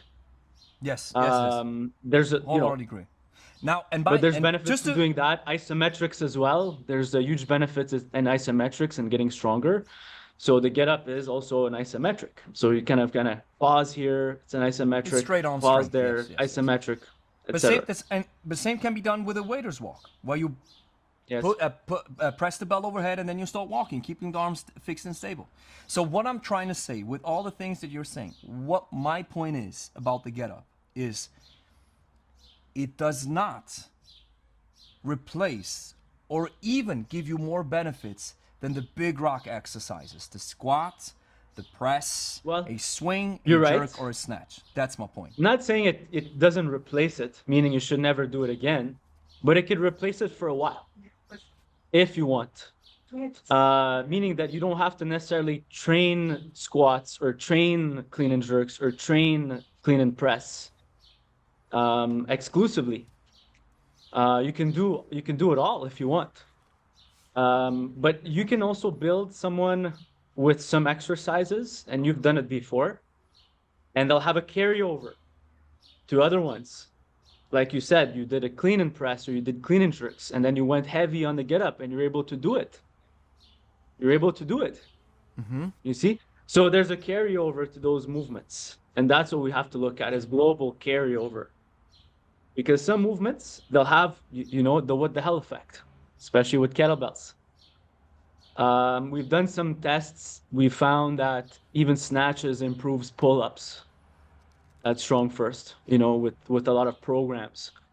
So the cool thing with Pavel is that he'll test programs with a lot of subjects before he'll put it out. He'll have backed up research with all the SFG instructors, you know, and his standards are the way he put them is with the technique. So when he gives out a program, he'll know that we'll be following his standards, following the techniques, right? So we know that there's a carryover also. Yeah, we can. That You know, being we can said, talk. if you feel like doing the clean and jerk and just that, or whatever movement, or if you want to do a complex or all of them, that's cool too. Yeah. Everything I mean, the sequence that you choose or the exercises that you choose to do, whatever they may be, as long as they are in a certain range of movements that really makes sense, right? That give you a Movement good patterns. explanation as to what you're actually looking for. I'm looking for more strength. I look for more stability. I look for speed. I look for GPP, right? I always use GPP. Great. Now, And if we my take out point is, the idea of one is better than the other, we have to look at also movement patterns. Can we push? Can we pull? Can we squat? Can we lunge? Can we hinge? Can we do all those things? Can we Yes. carry? Can we get yes. up? So Right? yes. So let me just say this. A squat gives you more carryover and more bang for your buck than a get up all day, every day.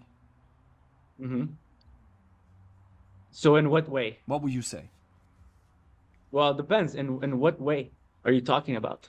You, For you every comparing human being, the squat every for what? Yeah, every human Just being to- has to sit down and stand up their whole life.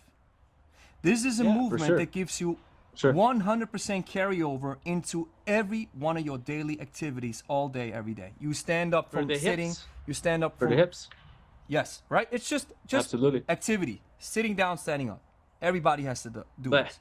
also the Now- get up is a different exercise, so it's hard to compare both because get up starts from the ground. If you start from the ground, well, you're not squatting yet. You're not lunging yet. You're actually just trying to roll up, just trying to get up to your elbow. That's just the first step. So can you accomplish this task number one? Right? Can you just do that? I'm just looking at that pattern and then exhibit shoulder stability for your arms, for the shoulders. So it's different joints. Can someone squat? Does a baby start to squat right away? Can everyone squat? Not everyone can squat well. So this everybody yes, can absolutely. squat. I have to squat. I have to squat for life. Everybody can squat. Can It's squatting. does well, everyone need to get up from the ground for life? No. No. No. Why not? Here's the key. And what if you 99% fall of on the the time, ground? the You only have to time, get up. the only time you have to get up, laying on your back, is when you get up from bed. Yes. There you go. You're getting up though. You Yes. just said it. You have to Yes. get up. Yes. You have to have that strength. You roll up. Yes. That's it. You roll exactly. up. Yeah. You have to do it. This requires You have to do it. strength in your midsection to crunch and get Yeah. up. Or, There you go. shift your whole body weight to the side. There you go. That's fine. So you don't need fundamental an movement. exercise for this. Because you're I know, laying but on a you're soft still doing mattress, shifting your body to the side a or movement. standing up. It's a movement pattern, correct? Remember, movement patterns. Movement patterns. What's a movement pattern? Squat is a but movement pattern. You are with the get But up. the get up has you're swiveling the get up around has to get up. multiple so if you would, movement patterns. yes, but if you In would the say, get up, there's so many movement patterns, brother. You're yes, gonna yes, break yes, down but all let's the just- movement let's stay patterns on the- into one thing. let's stay on a human being level on the ground, right? Yep. So Here's the key. I'll back up and then say that in the get up there's a squat. Yeah. When you go So- up from so the you're- lunge, you're boom, telling- it's a split Yeah, squat. there's a Yeah, squat it's not in the even a get up lunge, as it's a well. split squat, right? It's so a stand up. Yeah. You can also squat and do an odd way to get up with a squat. Yes. Right? I'm not There you go. saying that you cannot use it in a way to apply a movement pattern to the Turkish kettle. For example, Steve Carter was doing this the Turkish squat up, where he was sitting That's up it. into a deep squat and then boom, standing up. There's a lot of ways to get up. But Different here's ways. the key: when you are laying on the ground and you pull your body up, you're using your center muscles, the abdominals, to pull yourself up. So if we would apply and say that's a movement pattern, which I agree, then I would say, well, sit-ups and crunches are probably better to raise yourself from the ground up. Not an exercise where you swivel around with a weight overhead. Agree? Depends. It depends. So, On what? what I like about the get up, okay, just the start, is using your legs. Because what you said is in a crunch, you're using your torso. But when you get up, you're using the whole body, using everything. What better way to connect the whole body? And like I said, the benefits of doing contralateral movements are high. Because when we combine the opposite limb, arm and leg, we do cross connections I agree. from on that. the right and the left brain Yes. hemisphere. Yes. So just doing that itself Yeah, but is you're beneficial. taking it. You're That's taking what it it's to the really next level. good about it. Let's stay on the person laying on the back, right? So I agree with the Well, right. do I you told do- you with the are you gonna- contralateral or do you- unilateral stuff, right? But so do you give, when you so would you say then, would you rather give a crunch or a get up if you had to choose? And which one would you choose? I would choose a get up over a crunch I wouldn't- because I'm I using a wouldn't- kettlebell. yes, I wouldn't choose. So now you're both. saying which I one is wouldn't better choose between any. crunch and get up? Yes, right? but I wouldn't choose any. Here's the key again. Let's just Well, focus on the pattern where somebody is laying on the back, right? And then they get up from bed. They're not using their legs. The first thing that they do to elevate the torso from the back up, from the ground up, is contracting Is that how you the really get out of abdominals. bed, or you roll out of bed? Or you roll to the side. That's fine. That's Exactly. fine. You roll. Okay. But So let's go back to fundamental movements. Are you a follower of FMS or functional movement systems? I used to, but I stopped. You stopped. So what do you use? You do assessments and stuff? I do basic assessments: shoulders, hinge, squat, done. I don't do Super. these movements that So Ray Cook the was. thing about- I the used to thing do them, but they about, didn't work for me. The thing about what's cool about FMS is they go back to fundamental movements, which also goes back to childhood developmental sequence. And there's a lot of research being done about the benefits and also corrective exercise for people. So it's used about as a corrective exercise as well. And sometimes we start with people having them do fundamental movements on the ground, such as rolling, which is just helping someone move in that way, teaching the body how to move, because they forgot. Because we stopped doing it. We stopped doing those movements that were good for us. You know how, like, I'll take my son, for example. I saw him develop very quickly, as a child, and now he's 4. Now he's doing what I'm doing, almost. But he got built up very quickly because of the fundamental primitive movements when he started. And he still crawls and stuff, but he got super strong doing those things. So we saw some carryover also when we apply it to adults, when you use these corrective exercises with adults. And that's the thing, Gregory, it's corrective exercise. You don't maybe need to use it right away as an exercise itself, but we may use it as a corrective, as an integral part of movement, of teaching someone how to move. Can you actually roll? Can you do these things? Make sense? Yeah, makes sense. Yeah. So I see your point that corrective exercises have their place when somebody has lost the ability to move in a certain way. I see that. That's not my job. I am not in the corrective exercise business, or I'm not in rehab. It's not a pain. Give me a second, it's not Louka. something Give me a where, second, Louka. I've talked to physiotherapists, and one, he's been at this game for over 40 years. He said something I will never forget. He said, when somebody has a crazy accident or somebody has to get some rehab for whatever reason, most of the time it's accidents, right? Or whatever case might be. Then they go to the physiotherapist. He said, you know what kind of corrective exercises I give them? What? Just standing on one leg. Why? Because that little effort, or that effort is so little for you, but it is massive for the person who's coming out of the accident. And For that's sure. why the physiotherapist has its place. And I don't interfere Again, you're with going him. with we cannot And- go always with a one-size-fit-all approach. Maybe he Yeah. gives that to a lot of people, but then you could use regressions. There's a lot of regressions you can use. Yeah. But my point is, you have this one guy saying, listen, just standing on one leg is a corrective exercise in and all by itself, because they have to build Yeah, I up the believe it. basic movements to just walk again. Great. Humans don't crawl, we walk. So here's my point.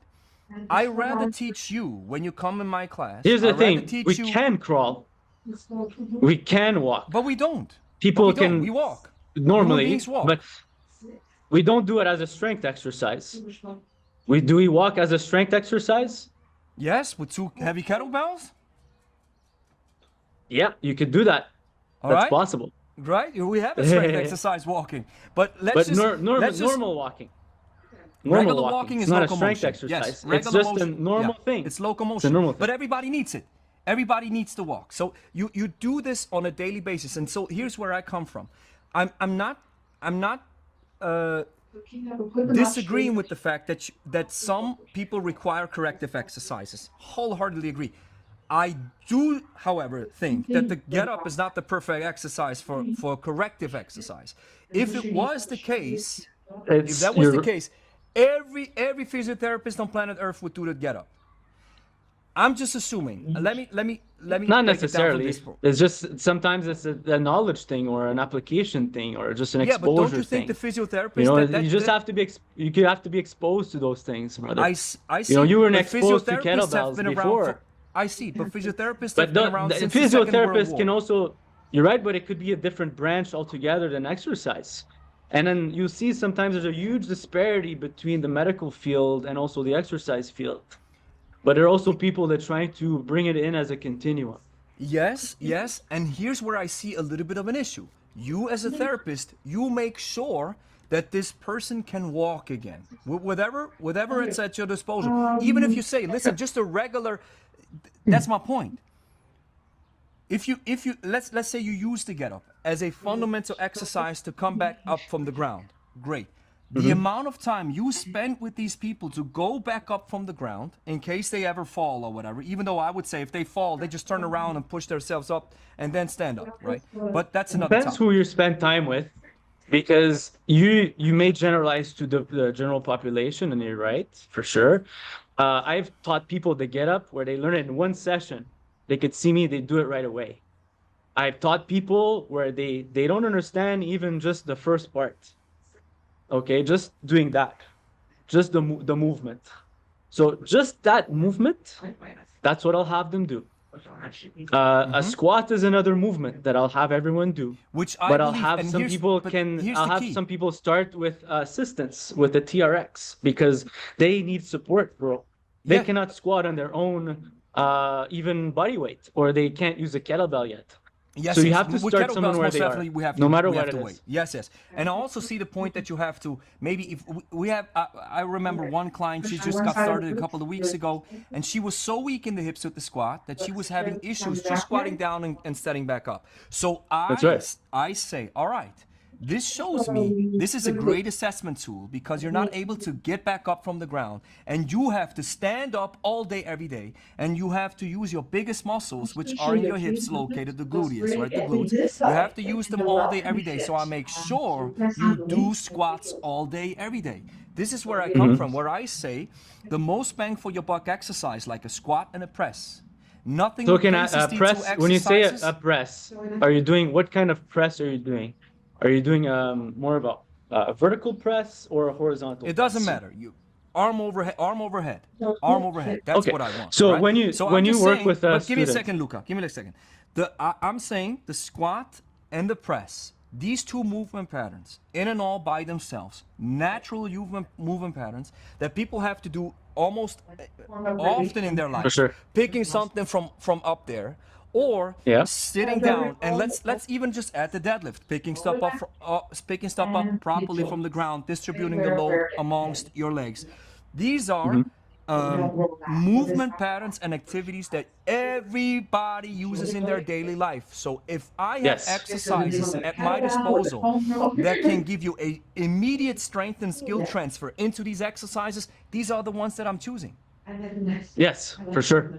Right? So this is where I come from. And again, you have so many great points about the get up. So again, just to reiterate, I don't say it's a bad, terrible exercise. I say compared to the press and the squat, and let's just use the squat. It doesn't stand a chance in terms of most bang for your buck, how much skill transfer it gives you into your daily life. Because every human being has to sit down and stand up. So this, for me, puts the squat at a higher position. And if I look at the sports world, almost every strength coach in almost all sports areas all around the world agrees to an extent that a squat must at least be part of in some curriculum or some stage of the We preparatory have to, phase of an athlete, right? the thing is, it's hard to compare sometimes, and I get it, because we're comparing exercises, and then sometimes we say, compared to this is an exercise, this is a movement pattern. Yes. There are many benefits. We know the benefits. We also have to, like I said, look at the context, right? Is the student ready for what I'm gonna give them?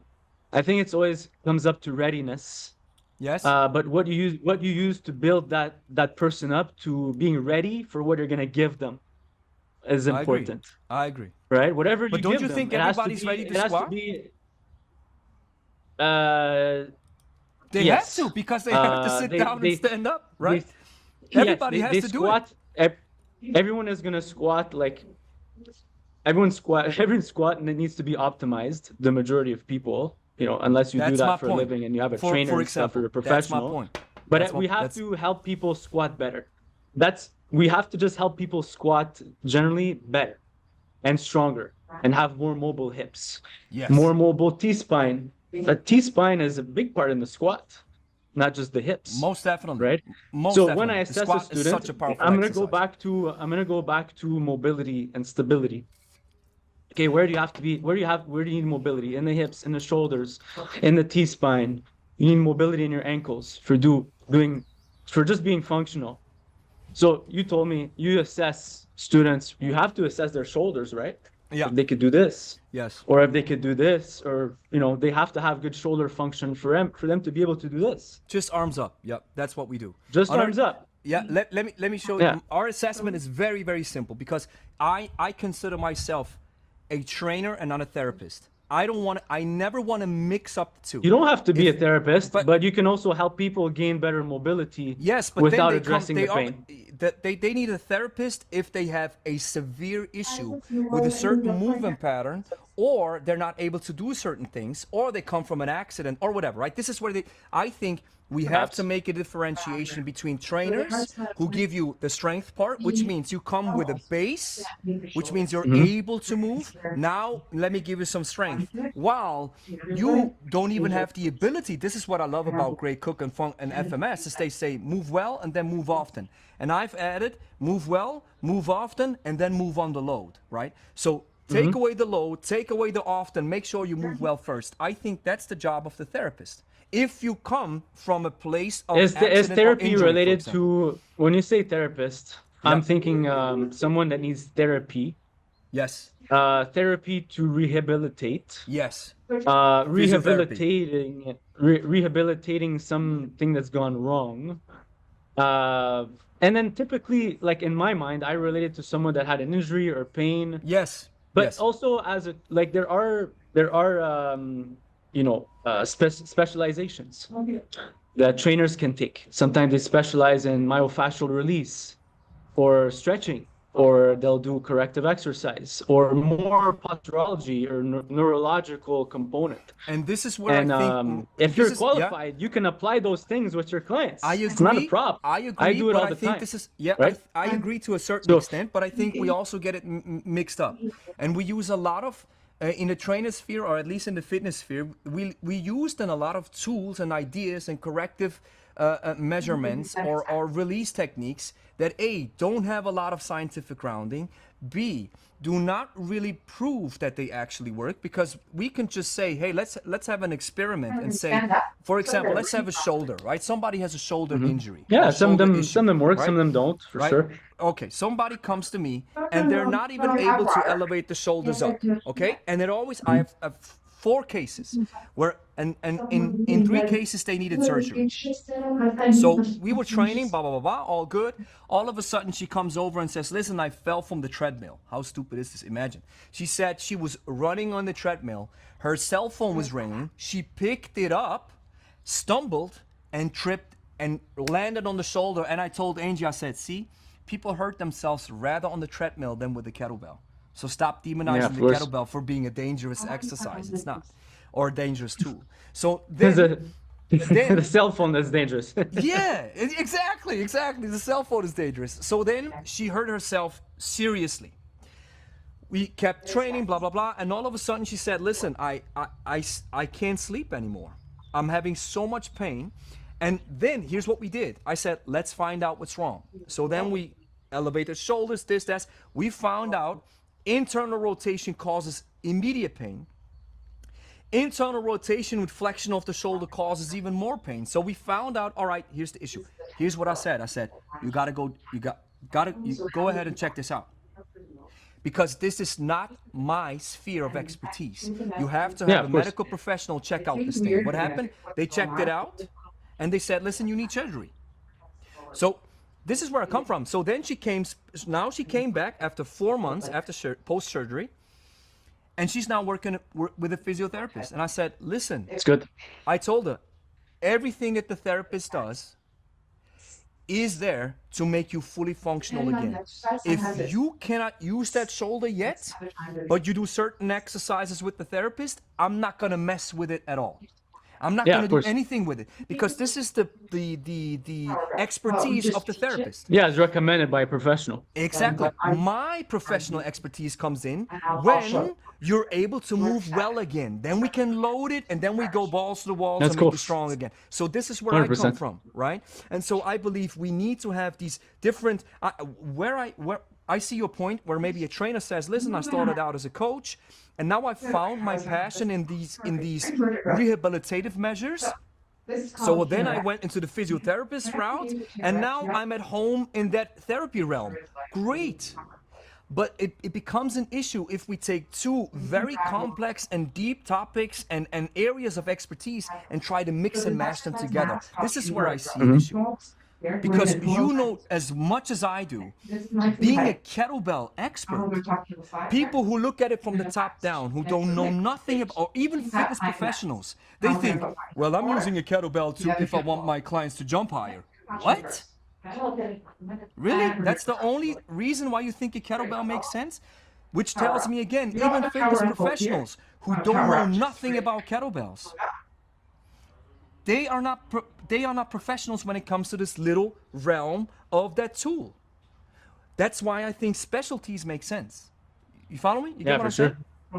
Yeah, for sure. Like we'll have our own specialty as well, and you're also niche in what you do. You know, the hybrid style. That's like a niche. You'll see people using the kettlebell just as a weight.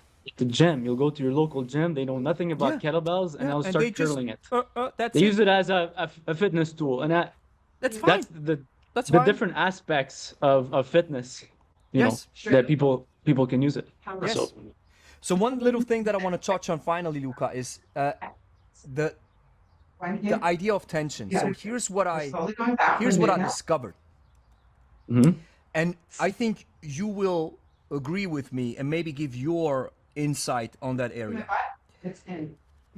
When we do clean and jerk, or just jerk, or double half snatch, Or I currently fell in love with this own little creation of mine, the thrust jerk, where you go from a squat, Yeah, I saw that. That's overhead, amazing. boom, right? I love this Yep. exercise. Here's what I found out. It's so awesome because it ties back into what you guys are teaching, where I take a lot of the ideas now back and say, yeah, this is where you guys have a point. So it's really the arms that are doing the If movement. I do a jerk, 8 reps or 10 reps with double 28s, my heart rate jumps up to 180, 182. If I do not rest enough and go back at the double 28s, so keep them. you might say, well, you've developed a very efficient technique when you move in that regard. I agree, but here's the key. If I don't let my central nervous system recuperate and rest, and I don't wait until my heart rate goes down maybe to 140 or 145, and I go back to the double 28 jerk, I might still be able to do it, but I won't be able to pack as much tension into my prime movers, which means I won't be spending as much time on the tension, which means I'm not getting these results that I'm after: more strength, more hypertrophy, and more explosiveness. So what I used to, and here's where, because I had with Levi this, we were going back and forth. How is it possible that you can build muscle with the sport lifts? Well, because you actually treat it like the Olympic weightlifters do. You use an exercise that is fairly heavy.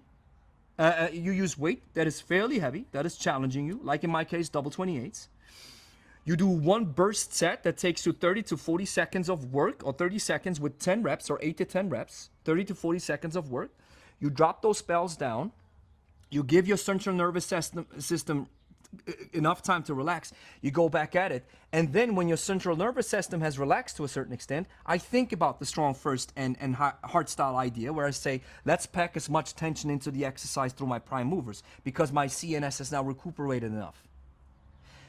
If I don't do this, and I do the typical Giveaway Sport kettlebell sport style, then yes, I move even more efficiently. My prime movers are not as active anymore. Other muscles now help do the job, but I won't be able to pack as much tension into the exercise, which makes a jerk then rather endurance heavy or cardio heavy, which is crazy when you think about it. When somebody actually does 90 reps or 90 reps long cycle with double 32s, and it's rather considered a strength endurance exercise. There's no way that person, right? There's no way that person would be able to generate high levels of tension. That's that the long. point. It's That's not possible. the point. Because the amount of effort needed yes, to exhibit that intensity yes, peters out after 10-15 seconds. Yes. So it's like a sprint. Yes, I see when that. you go at the highest level of speed, or you try to push yourself really fast, well, they say the sweet spot is actually 80%. But when you push yourself really hard, yes, for a short burst amount of time, you can't repeat that effort very long. You can't keep that up, because your creatine phosphate goes down. So you have to wait till it replenishes. Absolutely. And that takes a bit of time. Yes, and here's where this hybrid style, because I have to say, I moved away from this idea of this hybrid. I was like, I'm not really sure. But after talking to Levi and recognizing the potential that you can get from the sport lifts, the kettlebell sport lifts, and especially the doubles, moving accordingly, like the sport guys do it, but you actually pack crazy and massive amounts of tension into it. Treat it like burst sets. Like you said, creatine phosphate runs out, you drop it, you relax, wait until you recuperate it, you go back at it again. This is where you get the massive potential of building high quality muscle and strength, given muscle, of course, given that you add enough protein and stuff, right? But that's a given. But I now finally understand that this is where the key comes in. If your central nervous system is not relaxed, or not recuperated, if your CNS is not recuperated enough, your prime movers are not able to generate as much tension, which means when you look at the muscle fibers, not all of the muscle fibers are getting the work done. Some of them now are almost in a dead state where they don't move. So you don't get the full benefit of you don't get the full kinetic, the full chain that's working. Look, they're And still working, but you got to think of it as a volume knob. yeah, You exactly. know, when you try exactly. to listen to a sound, like a sound, you Exactly. try to turn it up, the volume. It's like you bring the volume a bit down, right? But the crazy thing is, they say in Satsiorski's book, he even says that you don't even certain MUs, certain motor units don't even get triggered if you don't pack the tension into the exercise. But of course, this means That's the weight true. has to be heavy enough, right, to bring these Or the motor units speed. into You action. have to go very fast. And the speed, yes, and it's such One or the a- other. Try not It- to lean but back here's the key. Here's the and key. Remember, your shoulders down. If you don't have enough, if the weight is not heavy enough, and you go max speed, you don't get those motor units. Because the weight is not heavy enough to challenge your muscles in an extent where it's the size principle, where they're not Absolutely, fully yeah. activated. So it has to be a mix. Yeah, but you have let's to put give that it to the enough side. resistance. But the point that I'm trying to get to is, this is how I finally see this bird's eye perspective, where I say, all right, let's use the hard style or the tension philosophy from Pavel, pack it into the sport lifts. Make sure you're using burst sets, go balls to the walls, drop those bells down, relax, and then go back at it again. And it's kind of like sometimes I miss the forest for the trees, but this was such a great realization for me. And when you see, and that's the major difference why a lot of kettlebell sport athletes do not look jacked. Because A, they are maybe in a protein deficit state, so they don't care about the protein at all. Because they don't Yeah, want to their build too much nutrition muscle. might be off, or you never know, Yes, right? Yeah. or they don't want that much muscle, because want- muscle is oxygen heavy, right? Which means you won't be able to perform as much, and the tension Change the lack weight is lacking. class. Yeah, it's powerful stuff. Yeah, And I so it think depends that's- on your goal. We go back to We what's go the back to the goal. objective. Yeah. Like, you know. And- So you want a little bit of both, I guess. If you want a bit of muscle, for sure. If you're performing at a high level in your sport too, you don't want to be looking like a marathon runner either, right? With those heavy bells. So you want to. I think a little bit of both, in-between. but It's the hybrid. yeah. Most definitely. It is the hybrid But- that most people want. We always start with our yawn. Yeah, you gotta decide what you want. Because in life, your body will adapt to whatever you put under stress. I wholeheartedly agree. You know, your body is gonna change. It's gonna become stronger. It's gonna reinforce, Yes. become more resilient. Amen to this. Whether you do more cardio, your heart's gonna get stronger, or you challenge your muscles, you're gonna build your strength. But the nice thing about kettlebells is, you know, it's a Swiss Army knife, right? Yeah. That's what made it Switzerland. That's what's up. And see, just to reiterate, everybody who's watching and listening, this is how that's why I'm a big fan of Louka, because as you have seen in this or heard in this discussion, we have different viewpoints, but we can have a clear discussion, share our different points of view, maybe learn from each other, or maybe sometimes agree to disagree, but still we are on a level playing field. Because the key is, I think you and I, we're both looking just for good explanations to the problems that the world is giving us, or especially our clients or our business or whatever. And we're looking for good explanations. And once we find some better explanations, we maybe alter our old explanations or drop them completely. But the key, and here's the major key, the key is that we talk. The key is that we have conversations. The key is that we come to the marketplace of ideas and have an exchange. And so even if this exchange might be even to some extent a little bit heated, or we maybe talk over each other a little bit, has nothing to do with the emotional state, has everything to do with that we're trying to get the information across, and then we go back and forth, and that's why I love talking to you, brother. So, brother, I wanted to give you my perspective on the tension, and I want to talk to you about a test, or you could say a drill that we do at the SFG, or at Strong First. So we teach people how to layer tension. Okay, and we don't start with the whole body right away. So first we start with the grip. Turn it slightly. We teach people how to engage their grip, both hands. And we do like a handshake test, right? So let's say we partner up, I shake your hand, I squeeze my hand. When I squeeze my other hand, it feels harder. I can squeeze this hand harder because of this hand. Yeah, I do that too. So there's automatically. that link, right? Radiation. I love that. Irradiation, when I contract my abs and when I squeeze my glutes together, it connects the upper and lower body and into one. So if you look at the plank, someone that's planking, that's bracing, and they're squeezing, and they're doing that posterior pelvic tilt. They're squeezing really hard. The body becomes one unit, right? And when you focus on your lats, and when you focus on your quads, and you focus on your toes, from the neck down, we're trying to tense all the muscles in our bodies. And the grip strength increases like crazy when you do all the muscles together. The whole body becomes stronger. It jacks you up your strength.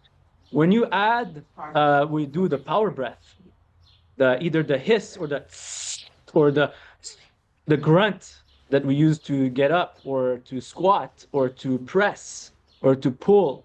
That even increases the strength and the stability in the body. So that's why we use those tension techniques, because it increases overall strength. And the thing about using the tension at the top of the swing or the snatch or the jerk or clean or whatever is it solidifies everything. The body becomes one piece. So when using that isometric tension for like it's almost like a pulse, the way Stuart McGill says it, it's a pulse. Ha! It's like a punch or a kick or a jump or a throw. It's quick, it's explosive, it's powerful. It's gonna hurt. It's gonna break, it's gonna kill. You know, that's what they do in martial arts, in sports. They apply it to the sports. Right? So that's how we use it. It's that strength, that skill, that exhibit of stability, and also that relaxation, power, and speed when you can relax and go fast, right? Like a ballistic. So we build the strength with the high tension techniques. First skill I teach people is the hard style plank, But watch your wrist. because it's a skill trying to connect all the muscles into one unit. Dan John has a cool program called the plank program. Well, he kind of coins it the plank program, where he does like farmer carries. He'll do planks, he'll do like rows, he'll do push-ups, he'll do swings, because they all go back to the plank. It all plank, you know, all the movement. So it just reinforces for someone great posture, great control of their core.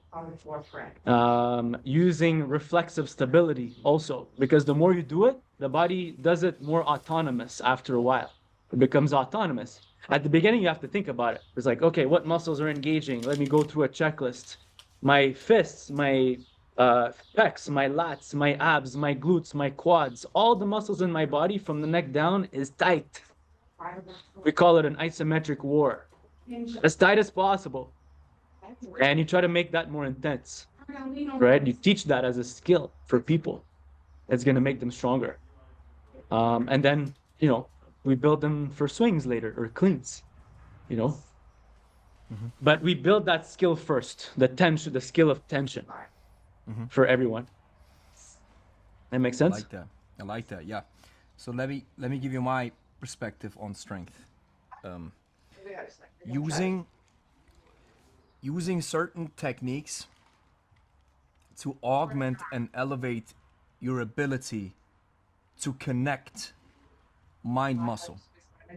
So one thing that is the major key that I've seen in my practice is people do not connect the dots.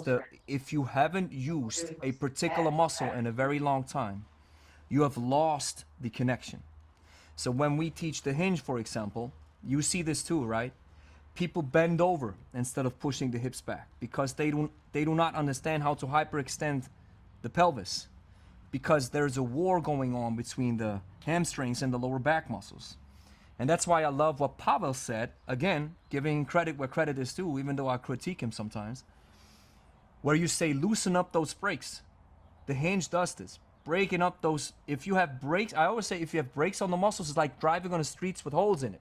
You can still drive on it, but it's a bumpy road. So making sure we get rid of these brakes is one thing that we can do with very basic movement patterns like the hinge. Holding that. And when you have somebody who never moved in their life or who has lost a connection, you use the stick, right? When they have to make sure that these 3 points stay connected, pushing the hips back, and then the hips start shaking and they start squeezing their face and they feel, the hamstrings are moving, right? Or the hamstrings are loosening up. So the way I consider strength is first of all making sure that mind muscle connection comes back, that you understand which muscle you have to activate. But then I also believe in a very core and simplistic way of looking at things. And that is, if I have taught you how to do a proper hinge, you're ready to do a swing and a get up, a swing and a squat, a swing and a deadlift, pardon me. But most of the time we say, let's just sure we cover all bases. Let's just sure we learn a body weight squat first, because the strength that you need right now is something that you can take over right into your everyday life. In the breathing principle, here's where I see it. I love the pacing method, which I got from the sport guys. And it is just, sometimes in certain exercises, we have to make sure we tense the body. Again, this is where Pavel has a great description, which I use well, or I use it a little bit differently, and that is you can still breathe while keeping your abdominals tight. Like Pavel says, breathing behind the shield. Exactly. But, and the key is, you have to know when to apply it properly. I think strength is a skill, I agree. And movement patterns are a skill as well, I agree. But I believe wholeheartedly in this principle that says the exposed way of teaching. And that is, once I get you set up with the ultimate basic principles, I let you move on your own. And I use as little cues and as little techniques as possible, because I want you to feel what it's like. What I do almost every time when somebody learns a particular exercise, whether that be a press, a squat, a swing, or whatever it is, I say, hey, how was it? How did you feel? Recently, I had somebody who did one of the worst swings ever. And I love it. I always say your first swings are your worst swings. So then I say you do 10 reps. Doesn't matter how it feels. He did it completely wrong. He made every mistake in the book. But I let him do the 10 reps. I didn't stop him. And afterwards, we stopped. I say, how does it feel? He said, something's off. I said, you're right. Because when something is off, you'll feel it. And so another layer of strength that I consider very valuable is making sure that we give people the minimum effective dose. You're describing very interesting techniques that I would also use if I, for example, use very heavy loads. For example, if I swing a 64 kg. I've also seen that I need to most definitely brace my abdominal wall when I do a double half snatch with double 26s. When I drop the kettlebell into the backswing, I have felt, boom, back down, that the typical pendulum mechanic that the sport guys do doesn't do my lower back very well with very heavy weights when I drop them from here back down when I'm a little bit fatigued. So then I'd rather do a deadlift style of swing like you guys do. And I tense my abs to make sure my core is tight. So this is where I get a lot of the teachings that you guys teach. I get that. However, what we give our clients is such on a fundamental basic level, because in 99% of cases, it's sufficient. Giving them an ultimate base layer of GPP and they're good. Because that's what I believe the general population needs. They need the minimum effective dose with the least amount of teaching possible so that we don't overwhelm them. And then with the minimalistic tool as possible so they can do it everywhere. Yeah, that's what we do. Right? That's what we do. Yeah. Most people are not ready to do like the programs that I do, because I'm more of an advanced minimalist. You're conditioned, right? You know, it's somebody told me this. They said, how are you able to do a 30 kg snatch for 100 reps? I said, because I conditioned myself to do it. You never need that type of conditioning in your life. You never need it unless you want to become master of sport, right? But 99% of people don't need it anyways.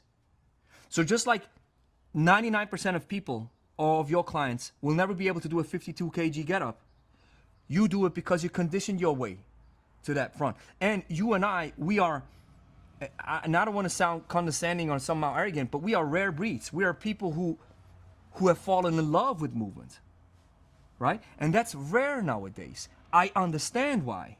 Maybe it has to do with the way we're wired in our brain. Maybe it's genetics to a certain extent, right? We can't explain it, but there's a few things I think for you, Gregory, is like your passion. You're super passionate about what you do. That's just right in your nature. Just like you are. If you found probably something else, you'd probably be just as passionate, I would imagine. That's just in your nature. and the way, maybe you grew up, or just your character, right? And you told me you learned your dad gave you that, like, that approval, Yeah. that maybe pushed you forward in your passion. Right. Maybe he approved that, hey, Gregory, what you're doing is awesome. I love what you're doing. Keep doing this. Yeah. And it helped you drive yourself forward, Yeah. right? But I always So- had that high energy vibe. But the problem is if you are very passionate and high energy, you steer yourself if you steer yourself in the right direction, you're golden. If you steer yourself in the wrong direction, you're broken. Because everything that I do it with 100% with a lot of love and fire inside of me. And when I go into the wrong way, I burn myself. Here we go. Finally, let's just jump into our final topic of discussion, which I think we already 2 hours and 20 minutes in. So I hope everybody's enjoying the ride. I love talking to you. It's always a great. I think you're one of the few who I'm still connected to after all those years. I've had a lot of people on just once, which was fine. But there's a couple of folks that I have on a regular basis. You are one. Levi is now one. Because I think we're connected. I've connected with you in a certain way. I think we have Likewise. right. We have a similar path, the way we operate, and I think that's why we want to talk a little bit about business for all the listeners out there who are interested in just conducting a business, being a kettlebell trainer, making a living. So where do you stand currently? Maybe you want to give a few recommendations, or maybe you are currently in a transition yourself. You talked about, hey, maybe what it's like if I'm online or just in person. How do you do it? Of course. Where do you currently stand? Yeah, so it really depends what you want as a coach. Do you want to open up your own gym, or have a location, or do you want to work remote? Everyone is going to have their different desires. My expertise is by running gyms, locations, and more having a local audience. Online as well. I mean, we have two different types of business model, you and I, Gregory. Also, I have my own YouTube channel, but that's your, I guess, your main thing. And we can have different, I guess, advice for our audience, depending what you think listeners would like to hear. What I've been doing for the past 10 years is running a studio, a kettlebell studio. And my specialty, as everyone knows, is kettlebells. But my thing is also minimalism. So we do body weight and kettlebells at our studio. And we find that that's more accessible to the general population, those simple weights. A, because everyone can have a kettlebell at home.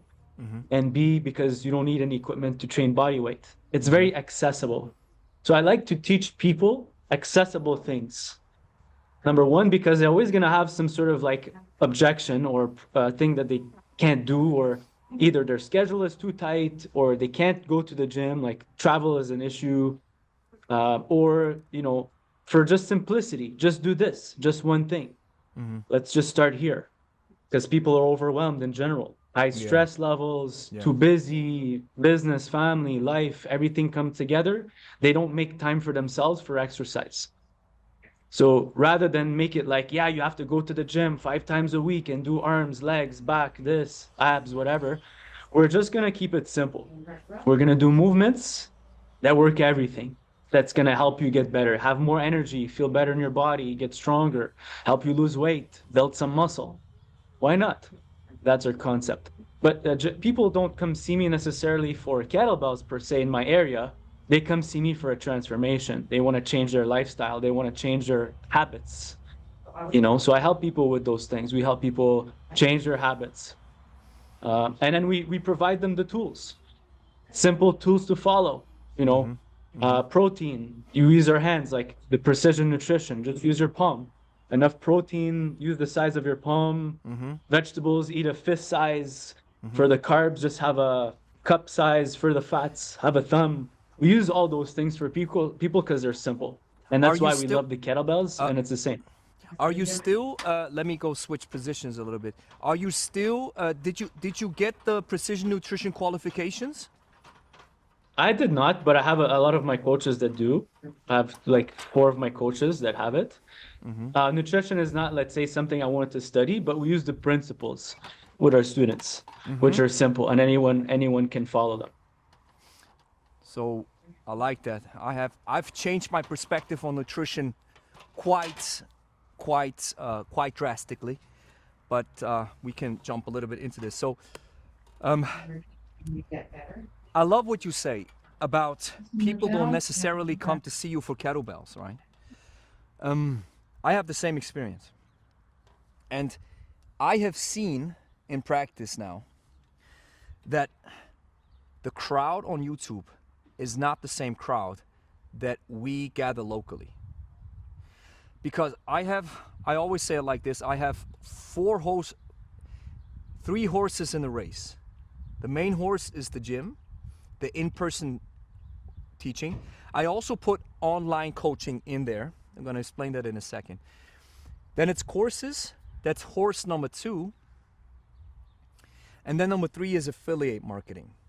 And number 4, which is going to become a major part of my business soon, will be the e-commerce with Pro Kettlebell, taking over the EU and the UK, hopefully soon.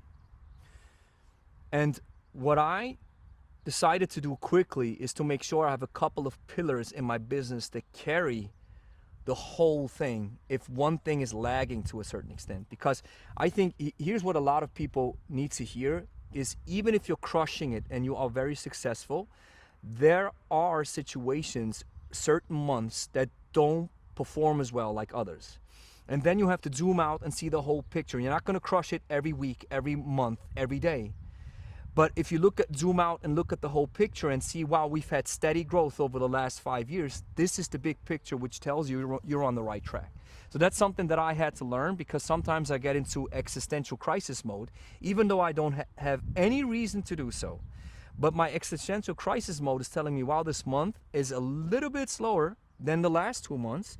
So I go into panic mode. I used to do this. Now I've learned a little bit. I used to do that too. Take care of it, right? And when you see the big picture and you just calm down, it's okay, because you can't just look at micro anymore. You have to look at the big picture. Yes, you have to look at the big picture. Because you'll know trends. You can predict trends. Exactly. Based on what happened the previous months or previous years or whatever. And you've made it this far. And I think one crucial thing that I've learned very quickly was, it's a harsh truth, but it is fact of the matter. If you are in a growing niche or in a growing market, which you and I am, fitness, I think your average age is probably 40, 50, right? In the gym, I'm assuming. At the gym, you'll be surprised, it's higher. It's around 55. Ha! In my case, average. it's 51. Yeah. Right? So More or less around there. Yeah, so everybody who's listening, take this as a cue that if you want to work with kettlebells, you're going to attract probably, or attract, focus on an older clientele. So that's number 1. These are not just the ones where the kettlebell can almost have a therapeutic effect to a certain extent. It's also the crowd that can pay for coaching. So make sure you focus on that front if you're going into kettlebell coaching style, how we do it. So the harsh reality that I've learned in business is, if you are in a growing market like you and I am, just to reiterate, every year your business has to grow. There's no stagnation. If you made just as much money in 24 like you did in 23, you have shrunk. It's a very hard truth that I've learned. I was like, why? I made the same amount of money. Yeah, but your market grew. Because the market grows every year, which means your business should grow too. And this is not a crazy capitalist mindset.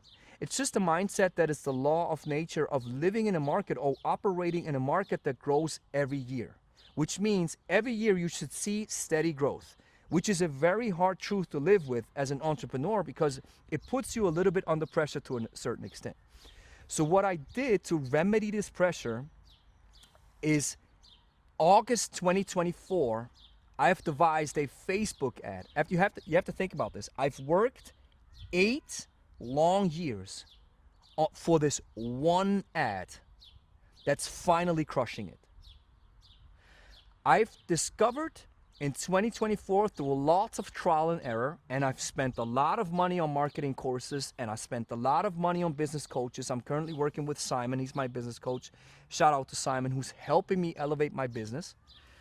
And I've worked 8 long years to finally catch a winning ad.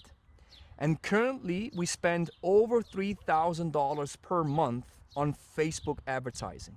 Why am I doing this? Because it's almost 5xing the returns.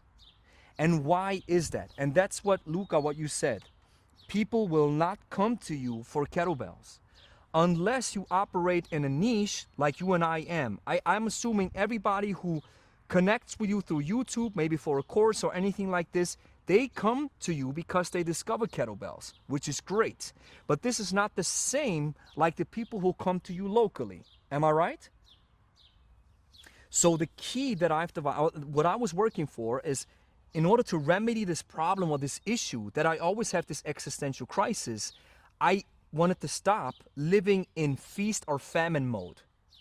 So this means every month I have a consistent influx of new prospects who are interested in getting coaching. And that is only locally, that is only thanks to this one particular Facebook ad who's That's crushing excellent. it. Right. Yeah, we're doing the same thing exactly. I've been doing Facebook ads for over 7 years, and my coach put it to me one time, and it just clicked. There was a light bulb that went over in my mind. Never stop advertising on Facebook. Never stop. Because what I was doing before, I was like doing a campaign and then stopping and then doing another campaign and stopping. But he said you need one thing and you need to have it consistent. Maybe in the media you're gonna do different videos or different images, but you always have to keep your ads going because you want to take advantage of that market. You know, as a business, this thing really works if you have the proper funnel. And if you have the proper product, or and also targeting, if you're the proper message for your audience, and here's what I've realized, and that is, if you can talk to your target audience like you've ripped a diary page out of their book, they're gonna listen. You have to speak their language, and it takes almost forever until you have find this one particular Facebook ad that's crushing it. And once you found it, never turn it off and scale it as much as possible. And this is something that I have learned, and that has really changed my business. What you're doing is so you found an ad that works really well. Yeah. And how long have you had this ad for, if you don't mind me asking, like the same one? August 24. And you've been running it for close to a year. Is it the same? Everything is the same? You haven't stopped changing anything? Not a single thing. If you found one thing that's crushing it, don't touch it. The only thing that I'll tell you right now, it's very rare. It's very rare to get that. And it's very rare 100%. Because usually you have to always change something in Facebook. Yeah. And running ads locally, I'll tell you from experience, is we have one location. So we have 2 locations, but one in particular, we always try something new, and sometimes we have to change it every week because it just doesn't pick up. Another location will run maybe the same ad and it'll do better. Yeah, that's crazy. In a weird way. But so it's very sometimes location dependent. It may or may not work for you the same way it worked for you, right? Or someone else. Here's what Simon shared with me. He said, listen, that ad that's performing well locally, and locally in my case, you have to see, we live in Switzerland, the German speaking part. So the German speaking part is almost, let's say, like 80%, or let's say 70% of Switzerland is German speaking. Then we have the French and the Italian. So I focus on the German speaking realm from my area, and I focus on the folks over 30 who are interested in fitness. That's the target audience that crushed it. I was just trying. But the targeting, I was trying. But the message was spot on, because I've invested a lot of money, a lot of trial and error, listening to the pain that my clientele has. Yeah. And then I packed it into a Facebook ad. And since Wonderful. this one thing took off, it transformed our business locally. It's crazy what one winning Facebook ad can do. So that's the one So, strategy that, yeah, go ahead. may I ask you, part of your funnel, once you get the lead, what do you do? Do you do sales consultations? So let's say you get a lead. Great God. Okay, you'll Yep. contact the lead. Are you the one contacting them, and are you the one doing the sales? We have, once you fall into a funnel, and for those who are listening, a funnel is a way to nurture a prospect and hopefully turn them into a converting client. That's a system that you put in place, just for everybody to understand and be on the same page. And so at the top of the funnel, they fall in, and here's what they get. They get the message from me where I say, listen, hey, my name is Gregory from Leverstock, and I've worked for years as a gym instructor. And I was frustrated because none of our clients had any success. And here's the reason why. Then I explain the reasons. They get all the same workout plans and they get all the same system. It's boring. It doesn't do anything. And that's why I decided to then do my own business, just in a very short, packing it in a very short way now. And then I say, and then, you know what? I discovered something very special. And that is, kettlebell training is awesome for the over 40s and 50s. So then, first I tell them my story. Then I tell them the pain point, which many have. They go to the gym, then they become sponsors instead of members, and they have no success. Then I explain the technique that I found, which is awesome. And then at the end I say, hey, if you want to learn more, here's my ebook. And by the way, I'm posting, I'm using that ebook also as a lead magnet on our YouTube channel. For those of you who are watching the YouTube channel of Leverstock, you know what I say in the beginning. I always say, hey, if you want to become strong, fit, and lean, and if you're over 40, download my free ebook in the first link in the description. So it's the same funnel. So then you download it, you fall into my MailChimp, right, in the CMR or whatever system you use.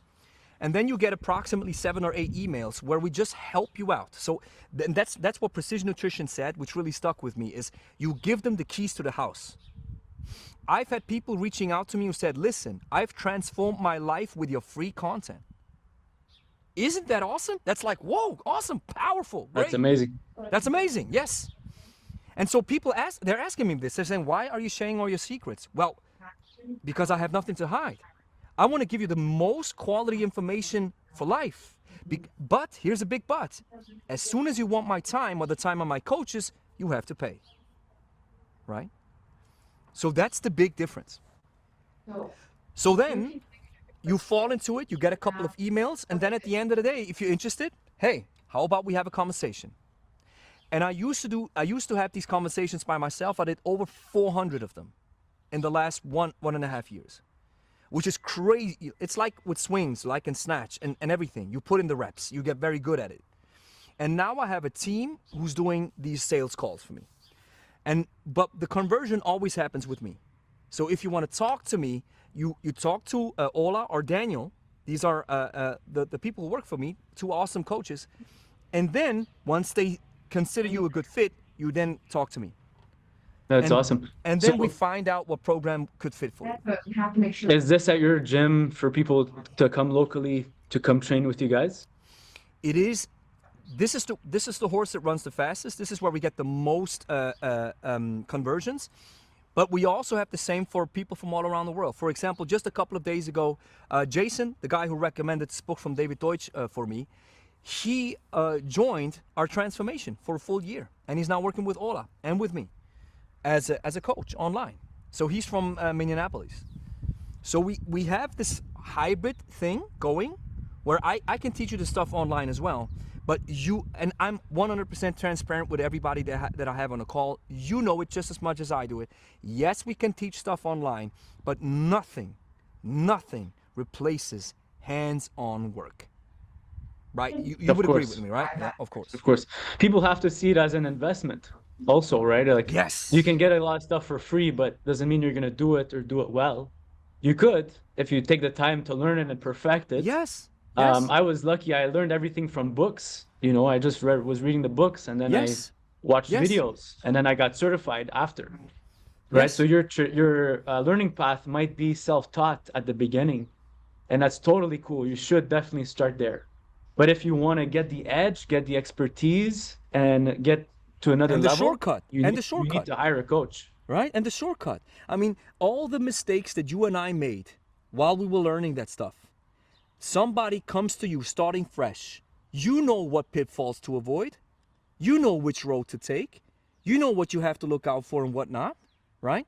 And so here's how I changed my approach on with nutrition, for example. With nutrition, we used to do it everything by ourselves, and now here's what I do. The best thing that I started implementing, I said, listen, you want to lose weight?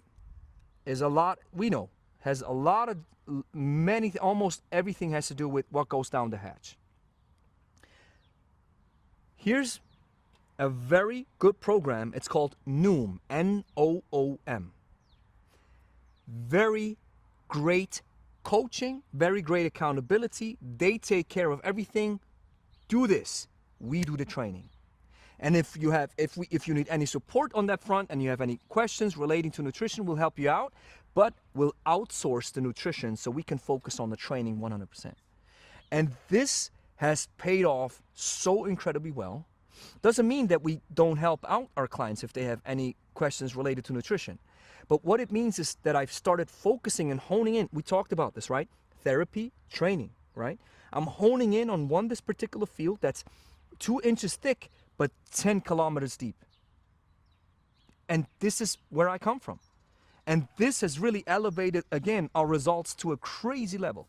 And what Noom actually does is very interesting for anybody who's interested in weight loss and implementing them. And by the way, I'm not affiliated with these guys. I just saw they have the most scientific, psychologically sound approach. They do the following. They say, A, track your meals. I know calorie counting isn't cool, it's very tedious, but just like with proper programming, we have to see the reps, the sets, the weights, we have to write it down. Same with nutrition. If you really want to get the shortcut, you have to do it, track it. You don't have to do it forever, that's the key, but you have to do it. Just a great example with a couple of our clients. When they started tracking and they said, I'm not losing weight. We sat down, I said, listen, something's off. Yeah, it's maybe my thyroid. No, it's not your thyroid. Something's off. You're not tracking properly. And I'm not saying you're a bad human. I'm saying you're making a mistake. So let's go ahead and correct it. And then once they get into the habit of tracking, Noom says, all right, now step on a scale on a daily basis. And I used to have a very critical opinion about this. I'm like, but this messes with the minds of people, right? Stepping on a scale every day. But Well, the thing is, it can. It depends on the person. I think sometimes the person will sometimes have that obsession already and will create negative effects on their psychological well-being. Agree. Or their And mental well-being. That's so what I. You'll see sometimes problems with people, like they're just obsessed and they get down Agree. because they gained a pound or two and they Agree. get very frustrated with themselves Agree. because of this. So it depends on the case, and I think it can work for someone that's maybe disconnected from the data, could just look at it objectively and say, this is the data, so I could track it. Because like you said, if you can't track it, you won't know. That's it. Right? You don't know what you don't know. And I used to think I had a similar perspective like you shared with this, which is totally valid. Some people are really having a hard time with the scale and everything. But it depends on how you then relay that information to the client. I say, listen, it's just like kettlebell swings. You put in the reps, you get better. Once you stepped on a scale for the next 7 or 14 or 31 days, it's going to be a breeze. It's just part of your life now. And here's what's happening when you step on a scale on a daily basis. You see trends, you see data, you see numbers. So that's point number 2. And point number 3 is they have daily habits that you have to read. And you can tell Noom, listen, I can just read 5 minutes a day or 10 minutes a day. And then you have quizzes and all these great psychological inputs and articles. Everything is scientifically based, psychologically based, very solid. Because what Noom says, and we say that too, they say weight loss is all about psychology. And so this is where they help you out. And they have such a good track record where we said, you know what? They do it just the way how we did it, but they do it better. So let's offload the nutrition stuff to Noom, and we've seen massive results with it. It's just and that's why I'm such a big fan of compartmentalizing and fragmentation, saying, listen, I'm good at this, you're good at this guy's good at this. Absolutely. Let's not mix and match it too much. If I have an issue and I know this guy can solve it, go over to this guy. Right? It's a great way of thinking, like one guy I follow, Vince Del Monte. He's big in the online fitness world. He's a mentor for a lot of fitness professionals he helps them get to like 6-figure income and he's actually working with a guy that I know locally, and the guy's making he's done like 200K months. Wow. When you go to bed. And he has an online transformation program, and he works with this guy, and he said, or can't forget where I was going with this actually. I went in a different direction and I forgot where I was going. Yeah, I know that. This happens to me too sometimes. Yeah. Okay, what happened? But I mean, He the key was. is, I remember now.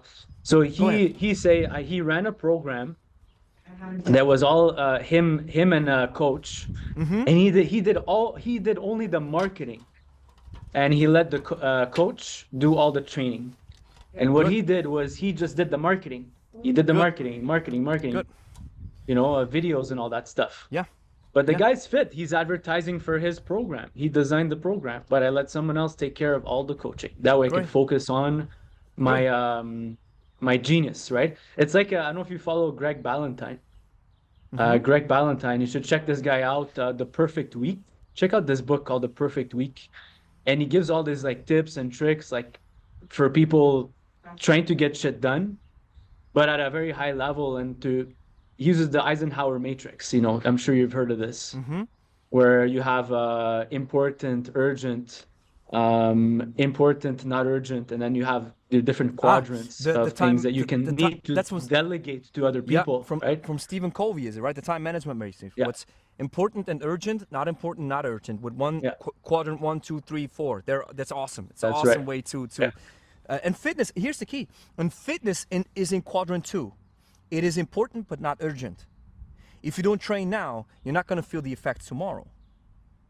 Right? You're going to feel the effects with 50 plus, 60 plus. And the book Science and Practice of Strength Training from Satsiorski says it's getting very, very, very, it becomes very critical after 50 and 60. Strength-wise, power-wise.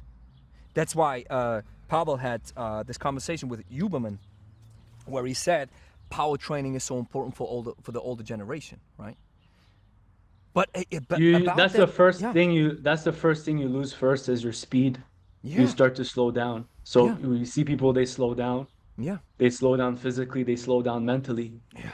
Right? So And here's what you've I got to see- train your speed. Here's what I've seen too. Maybe you've seen this, because I have seen my perfect demographic is between 47 and 63. In Switzerland, the age to what's it called? 64. Then you are you don't have to work anymore. What's the word in English? I forgot it. Retirement. Retirement, exactly. When you're retired, right? So here's what we've seen with these types of clients. These are actually, maybe somebody has a good program for these people, I'm assuming, because we're all niche focused and we have to focus on our target audience. But I've seen that the over 65 or the over 70 crowd is a bit tricky to work with, because they want to enjoy their life now. They want to travel. They want to be around. They don't want to have commitment. They want to, hey man, I've worked my whole life. Now I want to chill. And while I get that you deserve the rest, I get it. The issue is your body requires the movement. And this is where a lot of people, I think, at that age group get lost along the way, because when you're over 60, you need that strength, man. Doesn't matter if you're a woman or a man. You need that strength because it evaporates very quickly. And now you finally are you're Well, done with working, and I'll now tell you you want to what, chill, right? Gregory. It's crazy. If you haven't done it in younger years, at that age you get scared. Good People point. get scared. If you haven't trained previously in your 40s or 20s, 30s, 40s, 50s, the older you get, the more you're afraid of hurting yourself. 100%. And people have so many things wrong with their bodies, 100%. bro. 100%. Like they have all kinds of like shoulder, hip issue, Yes, back. physical They ailments. they're coming from ailments. So they don't want to get worse. So they're gonna take the easiest way out, the easiest route, the path to least resistance, or the safest, maybe not, but maybe the safest route. Say, I'm gonna wait for my doctor to tell me what to do. And then their doctor will discourage them, will say, you shouldn't lift more than 10 pounds. Or you shouldn't lift more than 20 pounds. Exactly. Which is what? Like your body weight, right? Yeah. Lift yourself, get yourself out of bed, you know? Exactly. So this is the problem, bro. Is like people, they wait too long, or they'll try to start with something at a later age. We'll try to convince them that it's good, but they haven't done it they haven't done it before. So why are we gonna tell them to do it when they're older, when they're like, they may have several years left? We don't know, right? At that point, they don't see the benefit. So they rather spend their time doing something else. Who knows, right? Yeah, I don't know. I must disagree a little bit. So the over the 64, 65 crowd sees the benefit. I've seen some exceptions, though. I've seen a lot of exceptions. Yes, for sure. And they see the benefits, and you always have exceptions. There's always the exception to the rule. It's just my experience is they don't want to stay committed because they just want to be around and about, right? But the key issue with strength, muscle, and developing good fitness is commitment. You need to stay committed or it's not working. We know that, right? Consistency is key. Great. But I also agree, you're raising a very valid point here. I also agree that people over 50, especially the over 50 crowd, almost every time I have somebody on the call, they say, I'm scared to injure myself because if I injure myself, it takes ages to get back. Wholeheartedly agree, right? Great. Yep. Now the point is, it takes good convincing, good coaching, good programming. Oh, here we go again. Good exercises to make these people stronger without hurting themselves, right? And so when you're able to do this and you're good at convincing, which means you're good at marketing, then you reach these people because the biggest issue that the over 50 crowd has is they are in a lot of pain. And a target audience that is in a lot of pain is looking for a solution. So while I do think that they want a solution, they're not happy with the current one that they get, which is popular gyms. You agree? No doubt. I mean, they need the personalization at that level, for sure. And, you know, a lot of coming from inactivity, you'll work with someone, it doesn't matter their age, but they're just inactive. He starts to be like, can't move well, can't squat, can't move his body properly. So it moves awkward. So it's just teaching someone how to reconnect back to moving well. And if I may go back to what I was telling you previously, is those primitive movement patterns, is sometimes I'll start someone on the ground. Okay, bro, let's go on the floor. Show me how you can do this. Well, I can roll on the floor. He can hardly roll, bro. Get out of bed. He tells me he has trouble getting out of bed. Okay, show me how you do it on the floor. Show me how you do this movement pattern. Is this considered exercise? Is this considered strength training? Maybe for that person it is. Because they move poor, they're such in a poor state of movement, of motor control, that I gotta start them with there. That's where I gotta start that guy. I gotta start from just rolling because he's telling me he has trouble getting out of bed, you know. So okay, then we'll do mobility. Then I'll show him how to foam roll. You know, we teach foam rolling, and then we teach breathing. We teach them mobility. Then we'll show them the plank, how to hold a plank, how to pull yourself, how to squat, how to hinge. Just start them slowly on those things, and then you load them, right? Yeah. I have a little bit of a different path, but I see the same. I see the same benefits of understanding that somebody who has lost all the capabilities and abilities to move, or maybe never even had them. I mean, that's another topic, right? That we have to start with the absolute basics, which, like I said, a hinge does great. Just making sure we loosen up the brakes from those hamstrings, getting your lower back stronger, making sure you can connect with your glutes again. Sometimes the next day they come up and say, man, I have soreness, muscle soreness. We didn't even move any weight. Well, we were losing the brakes. That's why you're now finally feeling the muscles. So I wholeheartedly agree on that front. Maybe the only difference where I would see myself is I'd say, it never happened though, I have to say this, but I would categorize it and say, listen, if the ailments and the issues and the problem, we had these cases, if the ailments and the issues and the problems is too tough, I'm not the perfect guy for you. You have to Absolutely. take one step down the ladder and talk to somebody who specialized down there because you're not moving well, right? So this is where Absolutely. we maybe differ a little bit, but man, I wholeheartedly get it. So We finally, have to also differentiate what we can fix and what we can't, and really find out what that word pain means to someone, because pain is such a general word. We know, and then is it pain from an injury or pain from discomfort? And then you can afford to stretch and be a little bit uncomfortable and feel that pain a little bit and get better and see some improvement, and then feel better about that. Just addressing that, right? you're raising, People will say this yeah. is uncomfortable. They'll lie down on a foam roller that's so soft, and then they'll say, it's so hard. I'm in pain. Right? But they need to do a little bit of that in order to get better. Man, Right. this pain thing is something that we have seen with a lot of people over 50, where I sometimes say, we're dusting off the machine. You have to imagine, if you had a machine that you never used in your life, or you used it, worst case, you never used it. Best case is you've used it, but you've stopped using it. You have a lot of those cases where the machine has never been used, right? They have never moved at all. So what then I always give this parable where I say, you have to imagine, you now come to me. We now start oiling and turning on that machine for the first time. There's a lot of dust that's settling. It starts rattling and cranking and gives all these crazy noises. And we can translate this into pain. Sometimes they come the next day, they say, I felt great, but a couple of hours later, I was in pain in my neck. Then sometimes we have it intra-workout happening. And the crazy thing is, we don't even load them heavily. I believe in the minimum effective dose principle. We use the minimum effective dose to get you started. And sometimes even the minimum effective dose creates a chain of events where they feel pain in the neck, in the head, headache, shoulders. And then I tell them, I say, listen, we're now climbing up the mountains. We're dusting off the machine. And now the problem is we have to push through. And if we don't push through and stop now because you felt some pain, you are going to lose, my friend.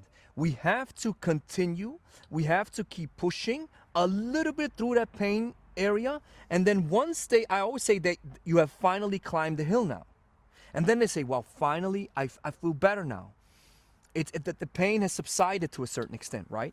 And this is what I've seen with the over 50 crowd, which is, I get it. If you don't have a trainer or you don't have a person at your side, a coach by your side who helps you out, you might be discouraged.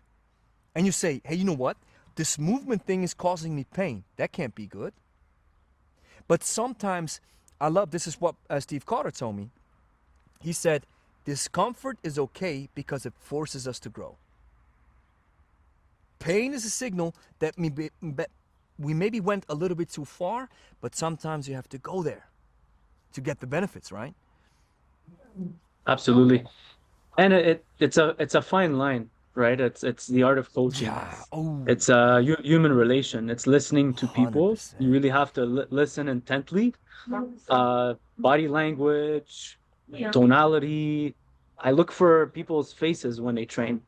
If they're doing this, something could be wrong. If they're making a face, they're pressing it, and they're doing this. Maybe it's hurting when they're but they won't tell you. They may or they may not tell you what's wrong. Sometimes we have to guess, we have to ask.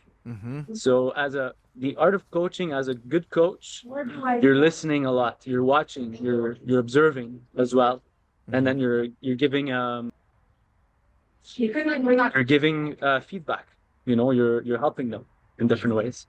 Wholeheartedly agree. And that's why I love kettlebells, is because I could use it for, in my case, corrective exercise, loaded stretches, strengthening, mobility, speed, all of it. Endurance, cardio, muscle building, You name it. That's why I consider that when people ask me about the kettlebell, I always say no, it's not the best tool for everything, but it's the best generalist tool. It's the king of GPP. And this is what a lot of people need. GPP. I'm a little bit stronger, I'm a little bit more mobile, I'm a little bit more flexible, I have a little bit more endurance, right? I always say we have to find a tide that lifts all boats of physical qualities. And I believe the kettlebell is exactly this. And this is why I'm also such a big fan of body weight as well, right? But man, when I watched, when you coach a lot of people, when I have to mention what Pavel said in the Huberman podcast. He said, and I like this, I agree, body weight seems so innocent. Come on. A push-up, easy, right? But the amount of strength you need even for a knee push-up is so incredibly taxing that here we go. We need to periodize it, take a big step back, and start with a light press maybe, right? And so I wholeheartedly agree that even though you always have your body with you, which is great, and I think body weight and kettlebells is a great match, I think the kettlebell still wins on that front because you can load it incrementally and start people where normally body weight would fail them, unless I would say, I think a body weight squat, everybody can do it if you teach it properly. It doesn't have to be a deep squat, can also be a quarter squat, making sure hips back, chest out, knees out, and just making sure you get down, sit down, and stand back up, even if it's sitting down and standing up, or hinging, right? So I also, pardon me, I also consider the hinge as a body weight exercise as well. But yeah, the kettlebell is the ultimate king of GPP. And that's why everybody that I talk to, and I really love to talk to people who are completely against kettlebell training and listen to their motivation or their explanation. Because when you look at what that thing can do on so many fronts, it's hard to obviously you and I were both biased, but I'm looking for, that's what I love about good explanations that I got from the book as well. A good explanation becomes even better if it withstands critique, if it's able to still stand even though a lot of critical points come across it. So that's why criticism is so important. If I have an explanation and I don't get any type of criticism, I don't know if that explanation that I have is valid or not, right? Yeah. There was this guy on social media that was talking about, it was just a clickbait post, it was just trying to get people triggered for sure. But he was saying, okay, all you kettlebell zealots, the kettlebell is, if you're trying to get stronger, it's not the best tool, and the elite never uses this tool to get really strong. If you're trying to get strong, it'll actually make you weak. So he's just kind of putting stuff out there like that. If you break it down, doesn't really make sense. Mm-hmm. But then he changed, went in a different direction when you tried to challenge him. He just states different points, which is, our lifters don't use kettlebells because they're super strong, so they just use the barbell, or some elites, they just use the barbell, and that's the best tool for this, Mm-hmm. But look, again, you got to look what's the purpose, who you're working with, what's the tool, specificity, what's the job you're trying to tackle here. Is someone at the gym all the time, like an hour a day, he has to travel? Is it more convenient for him? No, it's not. It's more convenient for him to train from home with the kettlebell, because that's all he has time for, because he's a dad.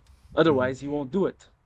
So it just depends on who we're working with. If you're working with an athlete, definitely you can use just a kettlebell to improve their sport. Dan John said it. He said, with this kettlebell under my mattress, I could train for myself for the nationals. He quoted that. Yeah. Here's where if we can just on a final note, I would beg to differ a little bit. So, but if we stay on that topic for a couple of minutes, Yeah, the elites use the barbell, and again, what elites are you talking about? The strongest people on earth, which I consider Olympic weightlifters. Yes, they use the barbell. Yes, and these are, from my perspective, the strongest people on earth. And Lasha's 264 clean and jerk is mind blowing, and that guy has a BMI of over 40, right? The guy's massively obese, but is a monster. That guy is the strongest for me. Lasha is the Yeah, and strongest if, person on earth. you're gonna go to those extremes, and strength doesn't always equate to health on that. Exactly. So you mentioned specificity, right? So I want to say that yes, you'll never get super strong weight. That's highly specific. Do you want to be highly specific? Yes. Why? Because you're a power lifter? Or because you are an Olympic weightlifter? I agree. You need barbells. Agree. You want, because you're doing this for your sport, right? Great. That's a specific goal that you're trying to accomplish, which the barbell fits perfectly for. I agree. But let's take it back to the rest of the 99% of the population. Do they need to be super strong? No. They just need to be strong. Do they need a little bit of endurance? I would guess so. Does the barbell deliver endurance? No, it doesn't. And now you can say, yeah, but the CrossFitters do it. Yeah, but that's diametrically opposed. Loading a heavy barbell and doing it for reps. Strength endurance can work, but then the loading has to match. So using a very heavy weight, doing it for reps, is a recipe for injury in most cases. So let's just agree on the fact we have to, because the barbell is not an endurance tool. The kettlebell is. I think people start using it tools for different modalities, and it's cool. Yeah, like I can that's build fine. different types. I could build endurance with this tool. You know, I could build endurance with a sandbag type thing, depending on how many times I lift it. Am I lifting it well? Am I lifting it correctly? You know, and What what type are of the endurance is the question, Yeah. right? So, and that's where we come back to saying a specific tool for a specific job is, for example, the barbell. The kettlebell is a general tool for a general job. This is where it shines, and no other tool comes close to it. And you can do strength endurance with the kettlebell, where we say, for example, let's do 20 reps of a double clean with double 16s. Doesn't matter what type of technique you're using. 20 to 25 reps. Great. Now, let's do 150 reps with a 20 kg snatch. Then it turns into an ultra endurance movement or an ultra endurance event. That's what you can do too with the kettlebell. You can also use a 64 kg kettlebell, clean it up and squat it deep into death and come back up, which then gives you max strength on a certain extent, right? So whenever I try to explain why I believe kettlebells are so awesome and so powerful, is because it is the king of GPP. Machines don't give you endurance. Dumbbells don't give you endurance. Barbells don't give you endurance. Kettlebells can, right? And so this is where I come from. You're muted. You're muted, Louka. Yep. Yeah. So it depends what kind of endurance you're looking for and what you mean by that. Because if you're saying the kettlebell is comparatively will give better endurance compared to, or no endurance at all compared to this, because you can use, let's say, the dumbbell or barbell as a snatch, which will replicate the same movement pattern as a kettlebell, right? But your grip goes out. Your Yeah, grip goes so it's out, just which means just a different thing. Just Yes, something different, right? So but it's it's not the what same. could be If you snatch, more let's take on the dumbbell. You're right. I can do that movement pattern with the dumbbell, and I'm gonna tell you, all right, go grab a 32 kg dumbbell and do 100 reps. It's impossible, right? If you're my body weight, impossible. You're gonna die. Your forearm, your grip is gonna explode. And if your grip is exploding, it's telling me that a lot of lactic acid is building up here, which means this thing gives out before your cardiovascular endurance is even built up to an extent where you can tolerate fatigue better. With a kettlebell, however, because you can fixate it, rack it overhead, and rest, that's the major difference, right? So this is where I come from, right? I'm not saying you're supposed to do a 32 kg snatch, but I'm saying that with the kettlebell, you have one of the major points is these rest and rack positions. which you do have with dumbbells, for example. I can rest with 2 dumbbells here, I can rest over here, but because of the modality, how it's built, I cannot load or distribute the weight on my frame and therefore have a proper solid rack position unless it's a kettlebell. So you always have to grip it because it doesn't exactly. rest. Exactly. Right? So it's a different, there's no rest. Different thing. Yeah. Wholeheartedly agree. All right, Louka. It's been what, 3 hours? I think. I mean, it's been a while, right? It's been a minute. Yeah, it was fun, man. I appreciated every minute of it. Every second, man. Cool. Truly appreciate it. Nice talking to you, man. Nice talking to you. Nice catching up, man. It's great to hear that your family's doing well. It's great to hear that your business is doing well. And I love it. We stay connected. And that's what I really appreciate. And I appreciate this discussion. I appreciate that we have certain viewpoints where we align, certain viewpoints where we see it a little bit differently. But that's, that's when let's say 2 mature minds come together and can just extrapolate and then exchange ideas, right? You know, the thing is, Gregory, is we come from different places, but we use the same tool and we have the same mindset. So we can bring this to the table, even from our expertise, coming together and talking about the same thing makes it interesting. Makes it for interesting topics, conversations for people to hear, because we come from different backgrounds. And that's what one thing that I always want to avoid is live in this echo chamber where you're always bouncing off of ideas where everybody always agrees with each other. If that is the case, we're not doing proper science, because that's what I love about the scientific method, that is always try to find holes in your explanation. That's how you make it better. That's why I love doing this. And I know that it ruffles some feathers for some people, but at the end of the day, it has been so, for me, it has been such a learning experience, the process, by talking to people that I disagree with, talking to people that are sharing ideas that I've never heard of, then reading books, coming back, combining it with the experience with our clients, combining it with the experience that I have from my own practice, and never, you know, I never want to hold any type of idea so dear that I don't want to challenge it, right? And so I think that's one of the key principles of always trying to learn or always be a student.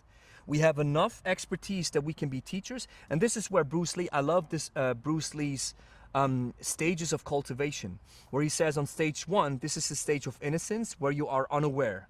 On stage 2, this is the stage of instruction where you are aware of the problem and you get teaching. And in stage 3, you are at the stage of inspiration, where you finally have the bird's eye perspective, where you understand everything, and then you can take it to the next level, or maybe you'll try something different, right? So this is where we come from. I like that that mindset, or that analogy.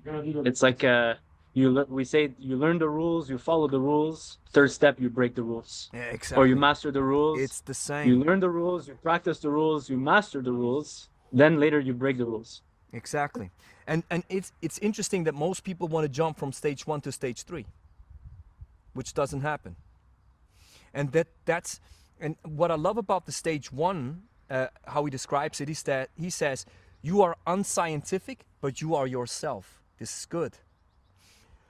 But once you enter stage 2, you become scientific and less yourself.